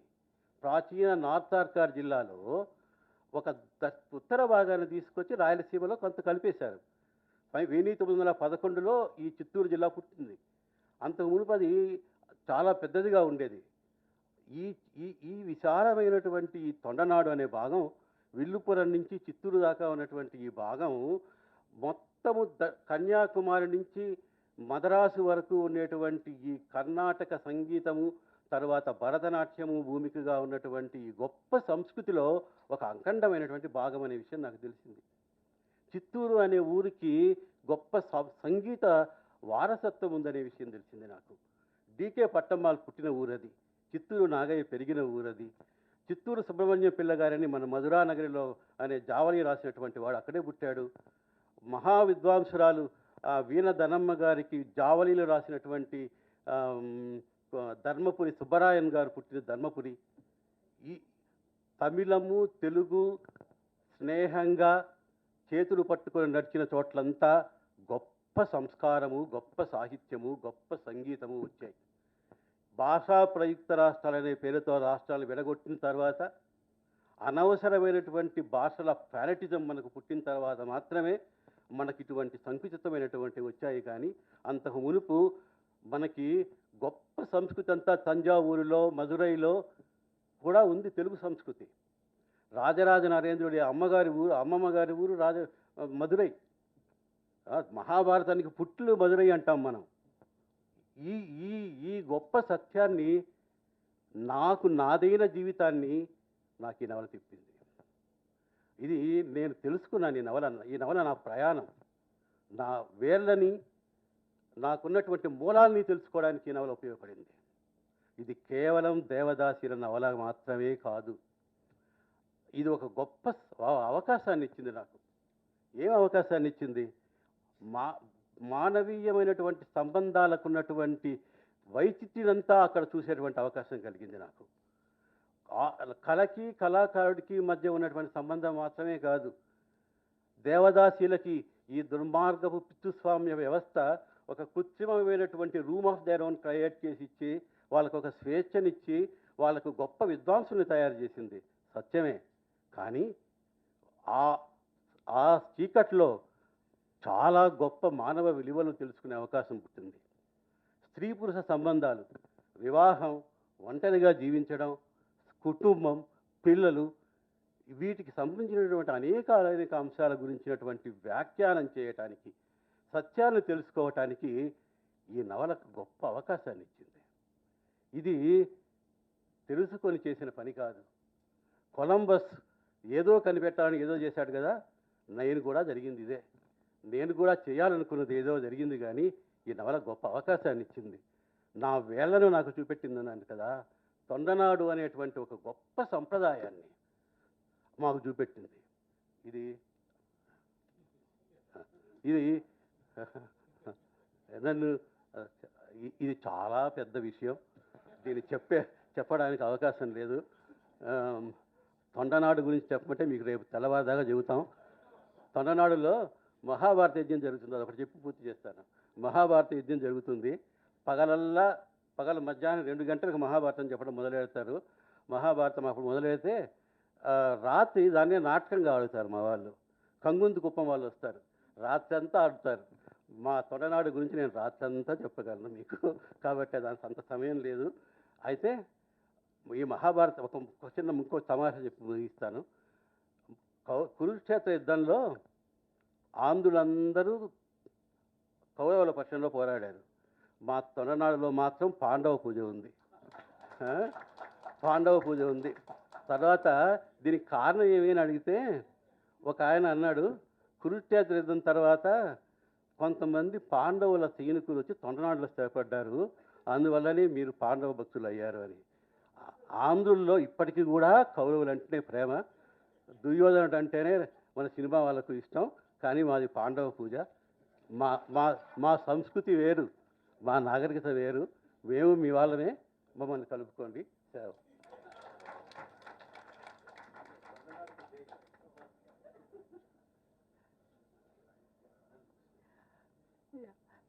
థ్యాంక్ యూ నరేంద్ర గారు.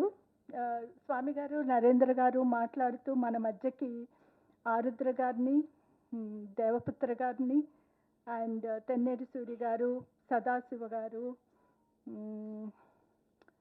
వీళ్ళందరినీ మన మధ్యకి తీసుకొచ్చారు. తెన్నేటి సూరి గారిని, వాళ్ళందరికీ ఒకసారి మనం మన చప్పట్లతో జయజయలు పలుకుదాం. యా, సో పాండవులు కౌరవులు అయిపోయారు. ద్రౌపది ఎక్కడుందో మేము వెతుక్కుంటాం. దానికి కూడా కథ ఉందంట. ఆయన చెప్పిన తొండనాడు కథలు అన్నది ఒక సంకలనం ఉంది. నాకు గుర్తున్నందుకు ఉమా కథ ఎడిట్ చేసింది, ఉమా కాదు రమేష్ ఎడిట్ చేశారు. తొండనాడు కథలని మంచి సంకలనం. చదవని వాళ్ళు ఎవరైనా ఉంటే మాత్రం ఖచ్చితంగా దాన్ని చదవండి. అలాగే ఇక్కడ మెన్షన్ చేసిన ఆరుద్ర గారి సమగ్ర ఆంధ్ర సాహిత్యం నుంచి అన్నీ కూడా, తెన్నేటి సూరి గారు, చెంగీస్ ఖాన్, అవన్నీ కూడా కొత్త పిల్లలు ఎవరైనా చదవని వాళ్ళు ఉంటే ఖచ్చితంగా చదవండి.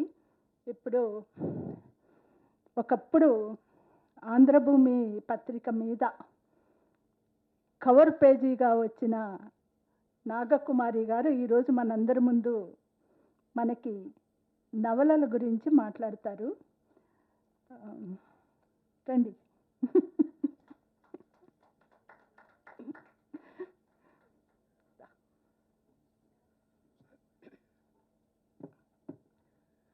సరస్వతి స్వరూపమైన ఈ సభకి నమస్కరించి మాట్లాడుతున్నాను.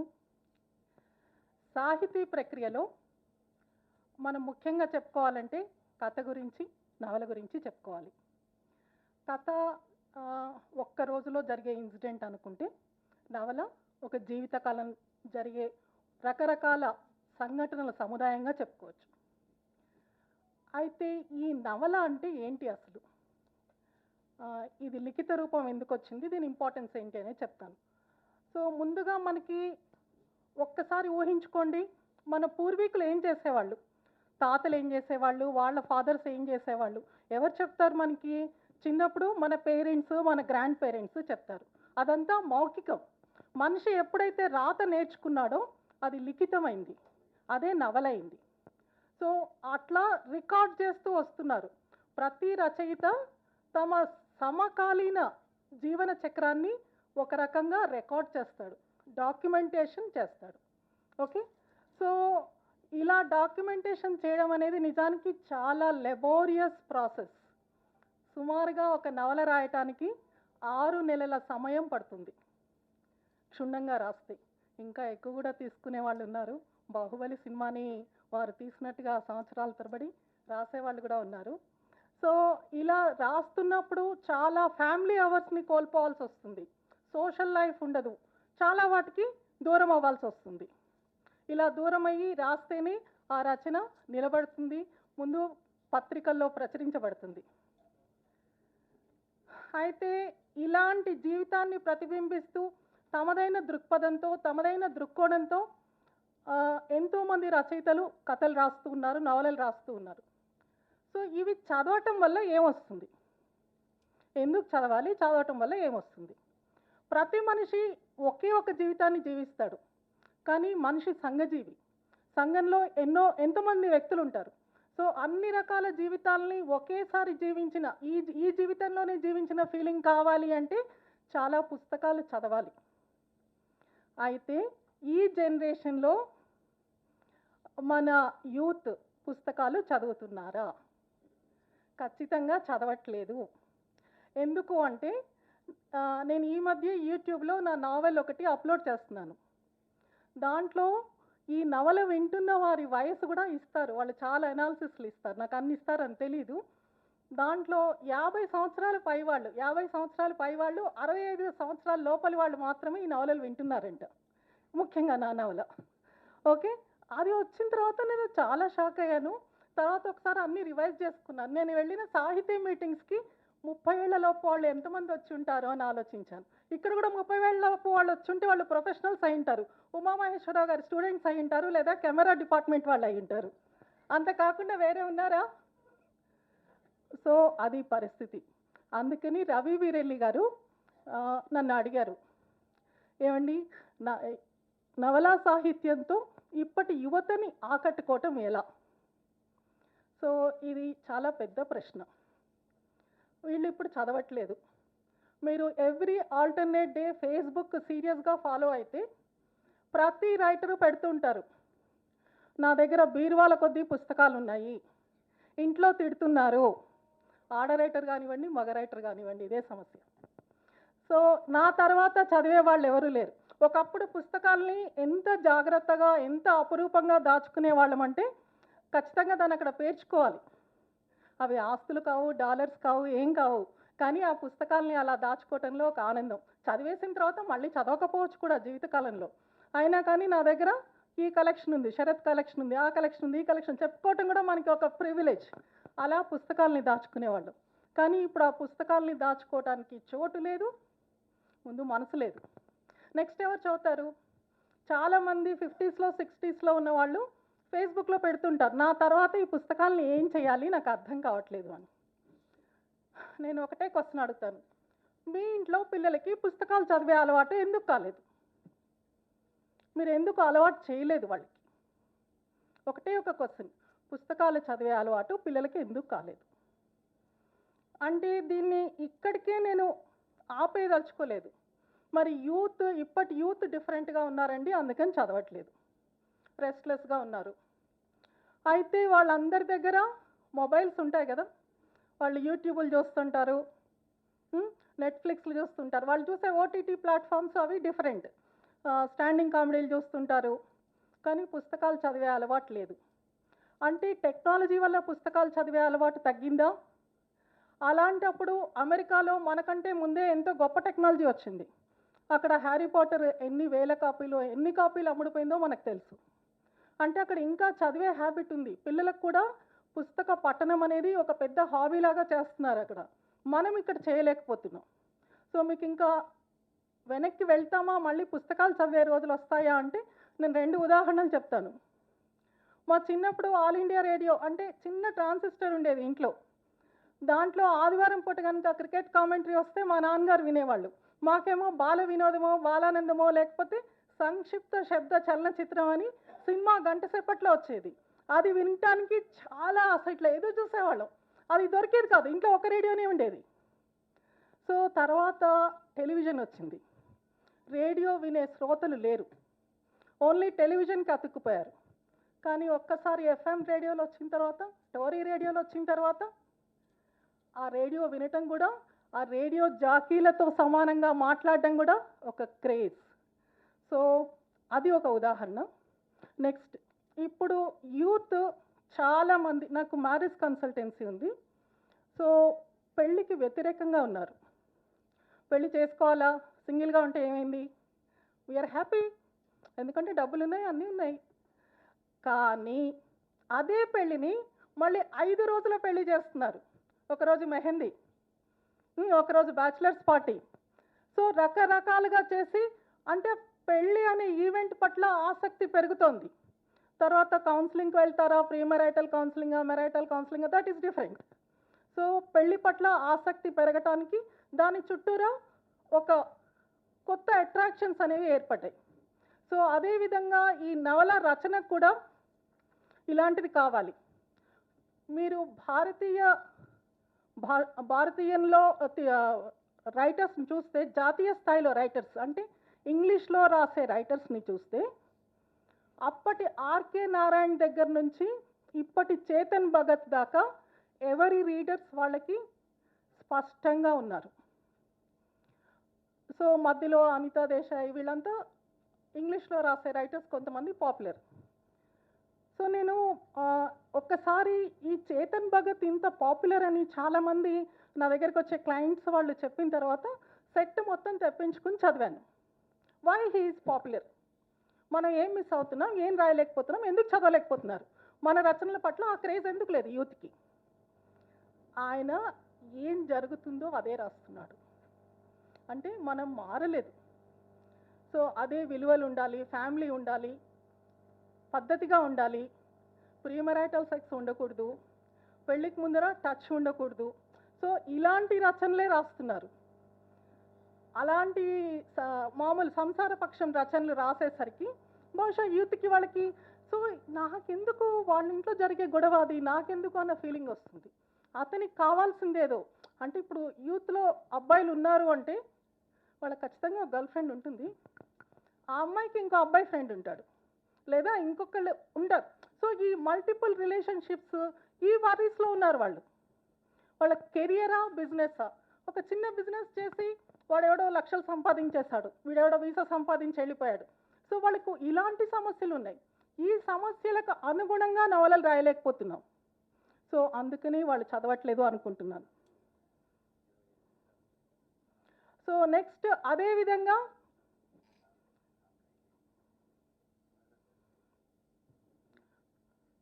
వాళ్ళకి కావాల్సిందేంటో తెలుసుకుని మనం రాయగలిగితే ఖచ్చితంగా చదువుతారు. మీరు అదేవిధంగా చూస్తే మన కార్తీక్ ఉన్నాడు కదా, రమేష్ కార్తీక్, నేను తండా జీవితానికి సంబంధించిన కథల్ని చదవాలనుకుంటున్నాను, కానీ ఆ కథలు లేవు కాబట్టి నేను రాస్తానన్నాడు. సో అలాంటి రచయితలు కూడా పుట్టుకొస్తారు. అదేవిధంగా ఛాయా పబ్లికేషన్ వాళ్ళు బిఫోర్ 40 years రైటర్స్, అంటే అండర్ 40 years 40 ఏళ్లలోపు వారు రాసిన రచనల్ని మేము ఆహ్వానిస్తున్నాము అన్నారు. బహుశా అలాంటిది ఏమన్నా చేయగలిగితే, అంటే మనకి నవల అనగానే సీరియల్ నవల చదవటం ఒకటే అలవాటు, అలా కాకుండా డైరెక్ట్ నావెల్స్ తీసుకుని రాగలిగితే ఇంకా చదివే ఆసక్తి పెరుగుతుందని నేను అనుకుంటున్నాను. థ్యాంక్ యూ సో మచ్ ఇలాంటి అద్భుతమైన అవకాశాన్ని ఇచ్చినందుకు.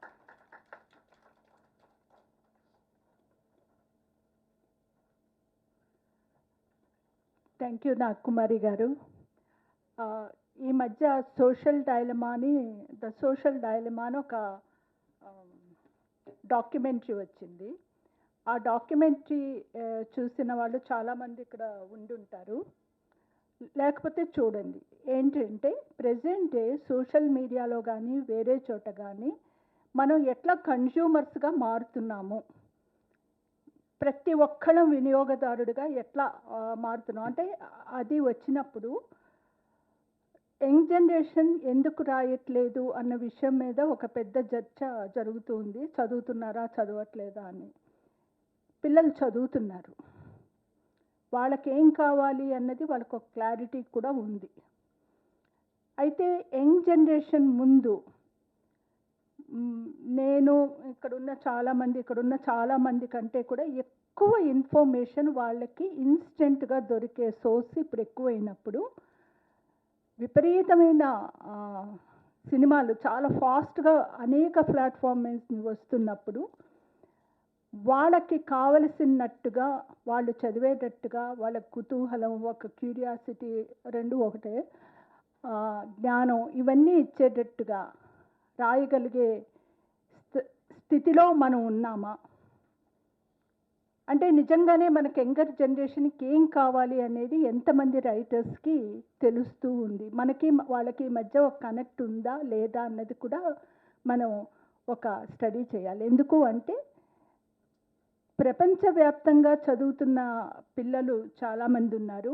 ఈ మధ్య నేను కొలిమి అనే ఆర్టికల్లో లాక్డౌన్ టైంలో పిల్లలతో ఎట్లాంటి పుస్తకాలు చదివించవచ్చా లేదా, అంటే సమాజం ఒక సంక్షోభంలో ఉన్నప్పుడు మనం పిల్లలతో ఏం చదివించాలి అన్నప్పుడు ఇంగ్లీష్లో ఒక 3 బ్యూటిఫుల్ నవల్స్ వచ్చాయన్నమాట. ఒక కల్లోల స్థితిలో ఉన్నప్పుడు ఒక సమ్మర్ హాలిడేస్కి పిల్లలు వెళ్ళినప్పుడు అనుకోకుండా ఒక మత కలహం కావచ్చు, ఇంకో ఉద్రిక్త కావచ్చు, మరొక దాంట్లో కావచ్చు, దాంట్లో ఇమిడిపోయినప్పుడు వచ్చిన సంఘటనలతో వచ్చిన నవళ్ళు ఉన్నాయి. సో మనం కూడా రైటర్స్గా కొన్ని చెక్ చేసుకోవాల్సిన అవసరం ఉంది. ఎట్లాంటి సిచ్యుయేషన్లో ఈరోజు యూత్ ఉన్నారు లేకపోతే పిల్లలు ఉన్నారు అన్నది నాగకుమారి గారు మనకి వివరించారు. ఇప్పుడు సుధాకర్ గారు మాట్లాడాలి. సుధాకర్ గారితో ఇప్పుడు తూర్పు గాలి మీద మాట్లాడిస్తున్నాం, కానీ ఎవరికైనా ఎప్పుడైనా అవకాశం ఉంటే, ఆసక్తి ఉంటే ఆయనతో మనం ఖచ్చితంగా మాట్లాడించుకోవాల్సింది టైటానిక్ మీద. టైటానిక్ సినిమా ఇక్కడ చాలామంది చూసుంటాం. టైటానిక్ సినిమా ఆ టైం వచ్చినప్పుడు సుధాకర్ గారు ఎప్పుడు ఏం చెప్తారు, ఎలా చెప్తారు, ఏం రాస్తారు అని అత్యంత కుతూహలంగా చూసి, ఆ తర్వాత ఈయన ఎప్పుడైనా టైటానిక్ మీద ఒక నవల రాస్తారని ఎదురు చూస్తుంటే తూర్పు గాలితో వచ్చారు. సుధాకర్ గారు ప్లీజ్.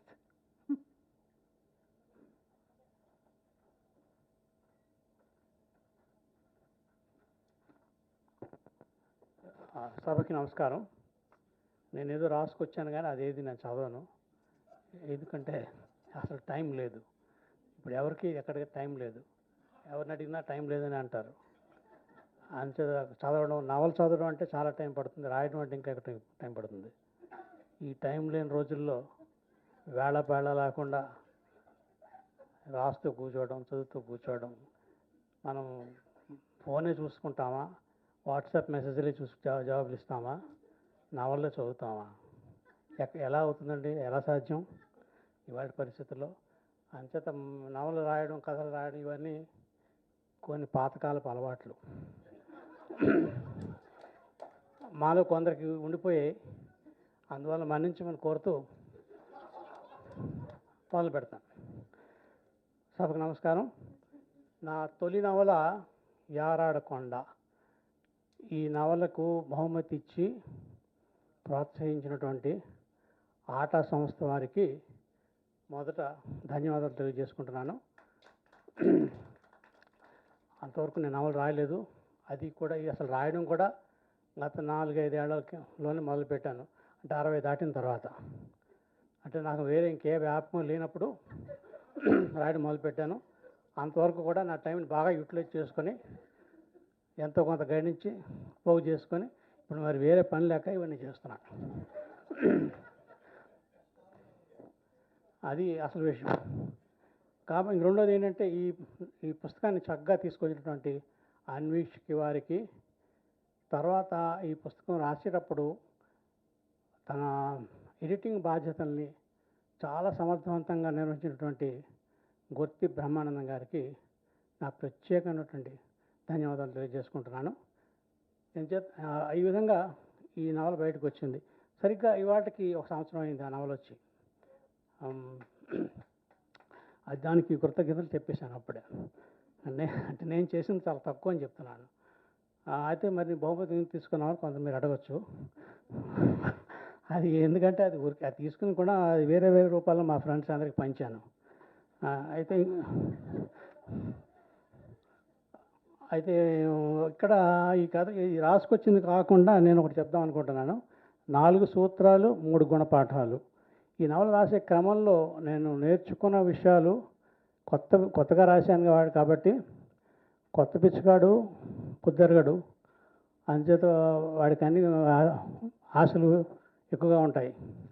ఆ విధంగా నేను కొత్తగా పట్టుబడిన విద్య అని నేను అన్నగాని కొత్తగా చేసిన ప్రయత్నం, ఆ ప్రయత్నంలో నేను నేర్చుకున్న విషయాలు కొన్ని ఇక్కడ షేర్ చేసుకున్నట్లయితే కొంతమందికి ఎవరికైనా ఉపయోగపడవచ్చు ఏమో అని ఒక ఆశాభావం.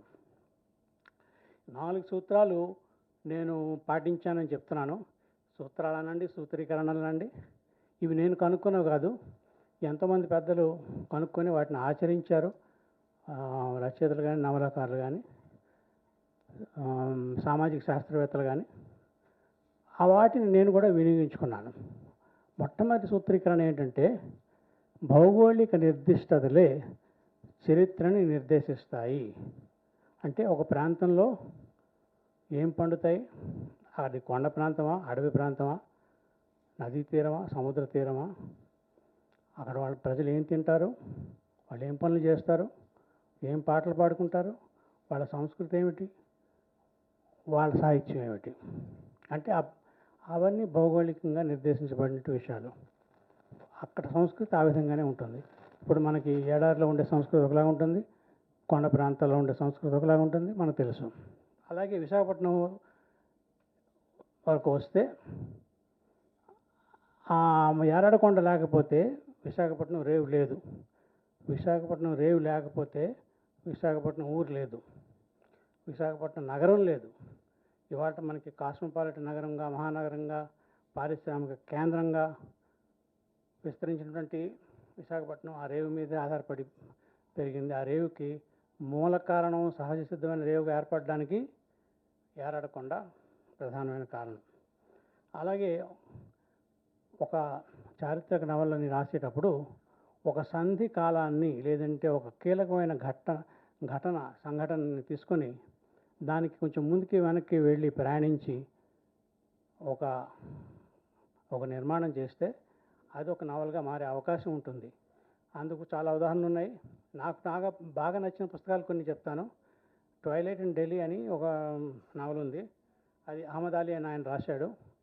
అది ముస్లిం పరిపాలన నుండి ఆంగ్లేయుల పరిపాలనకు మారుతున్న ఢిల్లీ వాళ్ళ చేతుల్లోకి వెళ్ళిపోయేటప్పుడు ఒక రకమైన విషాదం అక్కడ ఆలముకుంటుంది. అది దాన్ని ఆధారం చేసుకుని చాలా గొప్ప నవల రాశాడు ఆయన. అలాగే శీలా వీర్రాజు గారి మైనా అన్న ఒక నవల ఉంది.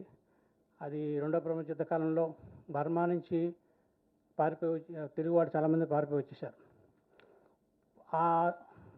ఆ సంఘటనని కేంద్రంగా తీసుకొని ఆ సంధికాలాన్ని దాంతో మొదలుపెట్టి ఆ నవల రాశారు. అలాగే అమృత సంతానం అనే ఒక మంచి నవల ఉంది. అది కొండ ప్రాంతాలకు, మైదాన ప్రాంతం ప్రజలు వెళ్ళి, వ్యాపారులు వెళ్ళి అక్కడ ఎటువంటి విధ్వంసం సృష్టించారో అని చాలా చక్కటి నవల రాశారు గోపీనాథ్ మహాంతి గారు. ఇలాగా మనకు రకరకాల చారిత్రక నవల యొక్క, అలాగే భూషణ్ కొండగాలి, రాహుల్ సాంకృత్యాయ నవలలు, కోకు చదువు నవల, ఇవన్నీ ఉన్నాయి మనకి. అంటే ఇక్కడ మనం తెలుసుకున్న సూత్రీకరణ ఏమిటంటే, ఒక సంధి కాలాన్ని తీసుకోవాలి, ఏ పరిస్థితుల ద్వారా అక్కడికి వెళ్ళాము, ఆ తర్వాత ఏం జరిగింది, ఇది ఒక రిఫరెన్స్ పాయింట్ అవుతుంది నవలకి. ఇంకా మూడవది, చారిత్రక నవలకి అసలు ఏ నవలకైనా సరే స్థలకాల నిర్దిష్టతలు ఉండాలి. అంటే అది ఒక స్థలానికి, ఒక ప్రాంతానికి, ఒక ఊరికి చెందినదై ఉండాలి. దాంట్లో వివరాలు కానీ విషయాలు కానీ నిర్దిష్టంగా ఉండాలి. ఏదో ప్యారిస్లో మెయిన్ రోడ్ అని కొంతమంది నవలు రాస్తుంటారు. ప్యారిస్లో మెయిన్ రోడ్ ఉందా? అసలు మనం ప్రతి ఊళ్ళో మెయిన్ రోడ్ ఉంటుంది, కానీ ప్యారిస్లో మెయిన్ రోడ్ ఉంటుంది, ఇంకేదో ఉంటుంది, షాంప్స్ ఎలీసే ఏదో అంటారు దాన్ని. అంచేత ఆ నిర్దిష్టత అనేది పాటించాలి. ఇంకా విశాఖపట్నానికి వస్తే ఈ స్థలకాల నిర్దిష్టలు అన్నప్పుడు ఈ ఏరాడుకొండ నవల్లో 1960తో మొదలుపెట్టి సుమారు 50 ఏళ్ల పాటు జరిగిన ఇటీవల చరిత్ర, ఇటీవల కాలంలో జరిగిన సంఘటనలు ఎక్కువగా వాటిని ఆధారంగా చేసుకుని రాసిన నవలు కాబట్టి అది కాలానికి సంబంధించింది. ఇంకా స్థలానికి సంబంధించింది అయితే పాత విశాఖపట్నంలో 3 పేటలు ఉండేవి, ఉన్నాయి ఇప్పటి కూడా. ఒకటి జాలారిపేట, రెండోది చెంగల్రావుపేట, మూడోది సోల్జర్పేట. దాన్ని కోట వీధి అని కూడా అంటారు. అయితే ఈ జాలారిపేట అనేది అత్యంత పురాతనమైనది. ఎన్నో జాలారిపేటలు ఉంటాయి మనకి. జాలారి వాళ్ళ ఊళ్ళు ఉంటాయి తీరం వెంబడి, కొన్ని వందలు ఉంటాయేమో అసలు మనం భారతదేశంలో. అక్కడ వేలాది సంవత్సరాలుగా ఆ జాలారిపేటలో మనిషికి ప్రకృతికి ఉండే సంఘర్షణని, ఆ సంఘర్షణతో పాటు ఉన్నటువంటి సున్నితమైనటువంటి సమతుల్యాన్ని కూడా అవి సూచిస్తాయి. వాడి జీవనం కొన్ని వేల సంవత్సరాల పాటు ఉన్నటువంటి సున్నితమైన సమతుల్యము, ఆ సంఘర్షణ, ఆ జాలర్ది అది కేవలం 50 ఏళ్లలో పూర్తిగా ధ్వంసం అయిపోయింది. ఆ 50 ఏళ్ళే ఈ కథకి, ఈ నవలకి ఇతివృత్తం, ప్రధానమైన ఇతివృత్తం. ఆ విధ్వంసం ఎలా జరిగింది అనేది. ఇంకా రెండోది చెంగల్రావుపేట. చెంగల్రావుపేట ఒక రకంగా నగరం మధ్యలో ఉన్నటువంటి బ్రాహ్మణ అగ్రహారం. అంటే అదొక ఏమంటారంటే సిటీలో అగ్రహారం ఉండడం ఏమిటి అని ఒక సందేహం కలుగుతుంది. అది నిజంగా అది బ్రాహ్మణ ఆధిక్యత కలిగినటువంటి అగ్రహారం అని చెప్పవచ్చు. మిగతా కులాలు వాళ్ళు, వృత్తులు వాళ్ళు కూడా ఉంటారు అక్కడ. చెంగల్రావుపేటని నేను ప్రవేశపెట్టాను. అది అక్కడ పాత నగరంలో భాగంగా ఉంది కాబట్టి అప్పుడు నాకు వెసులుబాటు కలిగింది ఏంటంటే శ్రీశ్రీని ఈ నవల్లోకి తీసుకొచ్చాను. ఎప్పుడైతే శ్రీశ్రీ వచ్చాడో ఆయన ఊరుకోకుండా ఏం చేశాడంటే రావిశాస్త్రి గారిని ఒకటి తీసుకొచ్చాడు. ఆ రావిశాస్త్రి గారు శ్రీశ్రీ కలిసి తర్వాత చరమండరాజుని, శివసాగర్ని కూడా నవల్లోకి తీసుకొచ్చాడు. ఈ విధంగా ఆ నవల్లో అంతర్లీనంగా ఒక అంతఃసూత్రంగా సాహిత్యాన్ని ప్రవేశపెట్టడానికి నాకు వెసులుబాటు కలిగింది ఈ చెంగల్రావుపేట పుణ్యమాని. ఇక మూడోది సోల్జర్పేట. అంటే ఆంగ్లో ఇండియన్స్ అక్కడ ఉండేవారు ఎక్కువగా నా చిన్నప్పుడు. ఆ సోల్జర్పేట ప్రాంతాల్లో ఆంగ్లో ఇండియన్స్, ముస్లిమ్స్, అంటే తెలుగు వాళ్ళు కాని వాళ్ళు, సింధులు, మార్వాడీలు, బెంగాలీలు వీళ్ళంతా ఉండేవారు. విశాఖపట్నానికి ఒక కాస్మోపాలిటన్ లక్షణం ఏర్పడడానికి, క్యారెక్టర్ ఏర్పడడానికి పాత నగరం కారణమని నేను అనుకుంటుంటాను. ఇది ఈ నవల్లో వాళ్ళ ప్రస్తావన కొంతవరకు ఉంటుంది. అప్పుడు మేము కాబూలీ వాళ్ళని అక్కడ చూస్తుండేవాళ్ళం. వాళ్ళ వేషం మాకు ఆశ్చర్యం కలిగిస్తుండేది. ఇప్పుడు వాళ్ళంతా లేరనుకోండి. వాళ్ళ చర్చిలు, మసీదులు మిగతా అవన్నీ ఉన్నాయి. కానీ ఆంగ్లో ఇండియన్స్ అంతా ఆస్ట్రేలియా వెళ్ళిపోయారు ఇప్పుడు. ఆ ప్రస్తావన కూడా ఈ నవల్లో వస్తుంది. ఇంకా ఆఖరి సూత్రీకరణ ఏమిటంటే సామాజిక గమన సూత్రాలు. చరిత్ర అంటే గతానికి వర్తమానానికి నిరంతరంగా జరిగే సంభాషణ అని ఈహెచ్ కార్ అంటాడు. అంటే మనం వర్తమానంతో సంధించకపోతే చరిత్ర దానికదే అధ్యయనం చేయడంలో అర్థం లేదు. ఎప్పుడైతే మనం వర్తమానంతో సంధిస్తామో అప్పుడు చరిత్ర కానీ, చరిత్ర అధ్యయనం కానీ, చారిత్రక నవలు కానీ, రచన కానీ అర్థవంతం అవుతాయి. అప్పుడు మనం కనెక్ట్ అవుతాం ఆ చరిత్రతో. లేకపోతే ఎప్పుడో ఏదో జరిగింది అంటే సరే అలా జరిగి ఉండొచ్చు అనుకుంటాం. కానీ ఇవాళ మన ఆలోచనలు, మన విలువలు, మన చైతన్యం ఇవన్నీ కూడా వీటికి మూల కారణాలు, పునాదులు ఎక్కడో ఉన్నాయి అని అనుకున్నప్పుడు వాటిని ఏ విధంగా జరిగింది ఈ క్రమం అని మనం చెప్పగలిగి ఉండాలి. ఈ నవల్లో నేను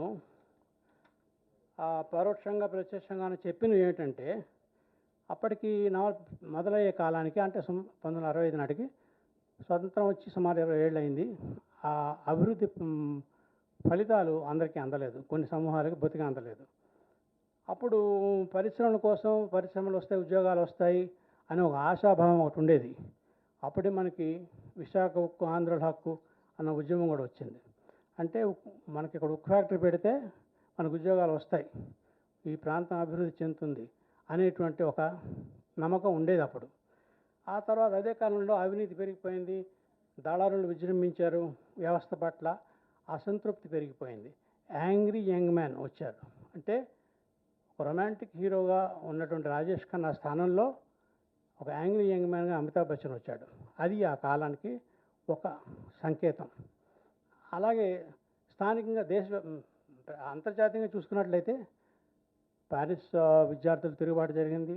అంతకుముందు చే గువేరా హత్య జరిగింది 67లో, 68లో ప్యారిస్ విద్యార్థులు తిరుగుబాటు జరిగింది. మరి వియత్నాం యుద్ధానికి వ్యతిరేకంగా చాలా చోట్ల ఉద్యమాలు జరిగాయి. మన దేశంలో నక్సల్బరీ, స్థానికంగా తీసుకున్నట్టు శ్రీకాకుళ పోరాటం అదే కాలంలో, ఇంచుమించుగా అదే కాలంలో జరిగాయి. వీటన్నిటి ప్రస్తావన, అలాగే ఆర్థిక సరళీకరణ, విద్యా వైద్య రంగాల్లో పెట్టుబడులు రావడం, విదేశీ పెట్టుబడులు, మాకు పరిశ్రమలు వద్దు అని ప్రజలు ఉద్యమాలు తీసుకురావడం. 2 ఏళ్ల క్రితం విశాఖపట్నంలో హిందుస్థాన్ పాలిమర్స్ అనే సంస్థని ఒక కొరియన్ కంపెనీ కొనుక్కుంది. అప్పుడు ఒక గ్యాస్ లీక్ జరిగి చాలామంది అస్వస్థతకు లోనయ్యారు. అప్పుడు స్థానికులంతా చాలామంది ఏమన్నారంటే, మాకు ఈ పరిశ్రమ వద్దు, అసలు మాకు ఏ పరిశ్రమ వద్దు, ఇక్కడనే తీసేయండి, తొలగించండి అన్నారు. అంటే ఉక్కు ఒక పక్క ఉక్కు ఫ్యాక్టరీ కావాలి అని ఒకప్పుడు యాజిటేషన్ చేసినటువంటి ప్రజలే మాకు ఫ్యాక్టరీలు వద్దంటున్నారు. అటువంటి పరిస్థితులు ఏర్పడ్డాయి. వీటన్నిటినీ ప్రత్యక్షంగా కానీ పరోక్షంగా కానీ ఈ నవల్లో ప్రస్తావించాను.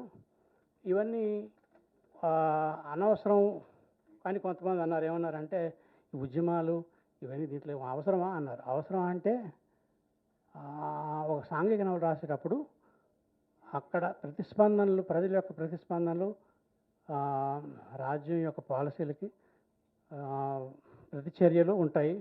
వాటిని ఏదో రూపంలో అంటే సందర్భానుసారంగా ప్రస్తావిస్తే కనుక అది ఆ నవల మరింత అవుతుంది అని నాకు అనిపించింది. ఆ విధంగా ఈ ప్రయత్నం నాది ముందుకు సాగింది. ఈ పరిస్థితుల్ని, ఆ క్రమాన్ని, 57లో వచ్చిన పరిణామాలని ఈ థ్యాంక్ యూ సుధాకర్ గారు. ఇప్పుడే స్వామి గారు ఈ వేదికకు ఒక స్పెషాలిటీ ఉందని చెప్పారు. అందరికీ చీటీలు వచ్చాయి, ఇంక్లూడింగ్ నాకు కూడా చీటీలు. సో ఈ అవకాశాన్ని ఇచ్చిన తానా వారికి, ఈ వేదిక మీద ఆటా వారికి క్షమించండి, నాకు ఇద్దరు ఇష్టమే, ఓకే. ఆటా వారికి, ముఖ్యంగా రవి గారికి ఆయన కాంటాక్ట్ చేసి చెప్పారు నాకు, వారికి కృతజ్ఞతలు. ఈ వేదిక మీద నవల గురించి మాట్లాడిన స్వామి గారికి, నరేంద్ర గారికి, నాగకుమారి గారికి, సుధాకర్ గారికి మా కృతజ్ఞతలు. అలానే నాకు చీటీలు అందించడానికి హెల్ప్ చేసిన మానసకి, నందుకి స్పెషల్ థ్యాంక్స్. ఈ సెషన్ తర్వాత చాలామంది నవళ్ళు చదవటానికి అండ్ రాయటానికి ఉత్సాహం తెచ్చుకుంటారని ఆశిస్తున్నాను, నాతో సహా. నవల అనేది మనల్ని ఎప్పుడూ ఎంతో ఆకర్షించే, ఉత్సాహపరిచే మంచి ప్రక్రియ. ఈ అవకాశం ఇచ్చిన ఆటా వారికి మరొకసారి కృతజ్ఞతలు చెప్తూ నెక్స్ట్ సెషన్కి ఈ వేదికని ఇచ్చేస్తున్నాం. Thank you. Thank you Padma garu. మా చీటీలను చాలా సహృదయంతో అందుకున్నారు అందరూ. జోక్స్ అపార్ట్, నవల ప్రక్రియ యొక్క విస్తారమైన క్యాన్వాస్ని మనం గత గంటన్నర కాలంగా చాలా వరకు అందిపుచ్చుకున్నామని అనుకుంటాను. ఇప్పుడు ఆటా అధ్యక్షులు భువనేష్ భూజాల గారిని, ఉత్తరాధ్యక్షులు మధు బొమ్మనేని గారిని, ఆటా సాహిత్య వేదిక సమన్వయకర్త రవి వీరెల్లి గారిని, ఈ చర్చలో పాల్గొన్న నవలాకారులందరినీ సత్కరించడానికి వేదిక మీదకి రావాల్సిందిగా కోరుతున్నాను. 2022 నవలల పోటీ చివరి తేదీ ఫిబ్రవరి 16. ఈసారి 2 లక్షల బహుమతితో నవలల పోటీ నిర్వహిస్తున్నాం. సో మీకు తెలిసిన వాళ్ళకి ఎవరైనా ఈ ఇన్ఫర్మేషన్ ఇవ్వండి. Thank you. ఆటా వెబ్సైట్లో కూడా ఈ ఇన్ఫర్మేషన్ ఉంది. ఎక్కడికి నవలలు పంపించాలి అనేది, ఎట్లా పంపించాలనేది, వాటి నిబంధనలు అన్నీ వివరంగా ఆటా వెబ్సైట్లో ఉన్నాయి. సో మీకు తెలిసిన వాళ్ళకి ఇన్ఫర్మేషన్ ఫార్వర్డ్ చేయండి. Thank you. Thank you Ravi గారు. ముందుగా కుప్పిలి పద్మ గారిని సత్కరించడానికి అందరినీ వేదిక మీద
Thank you.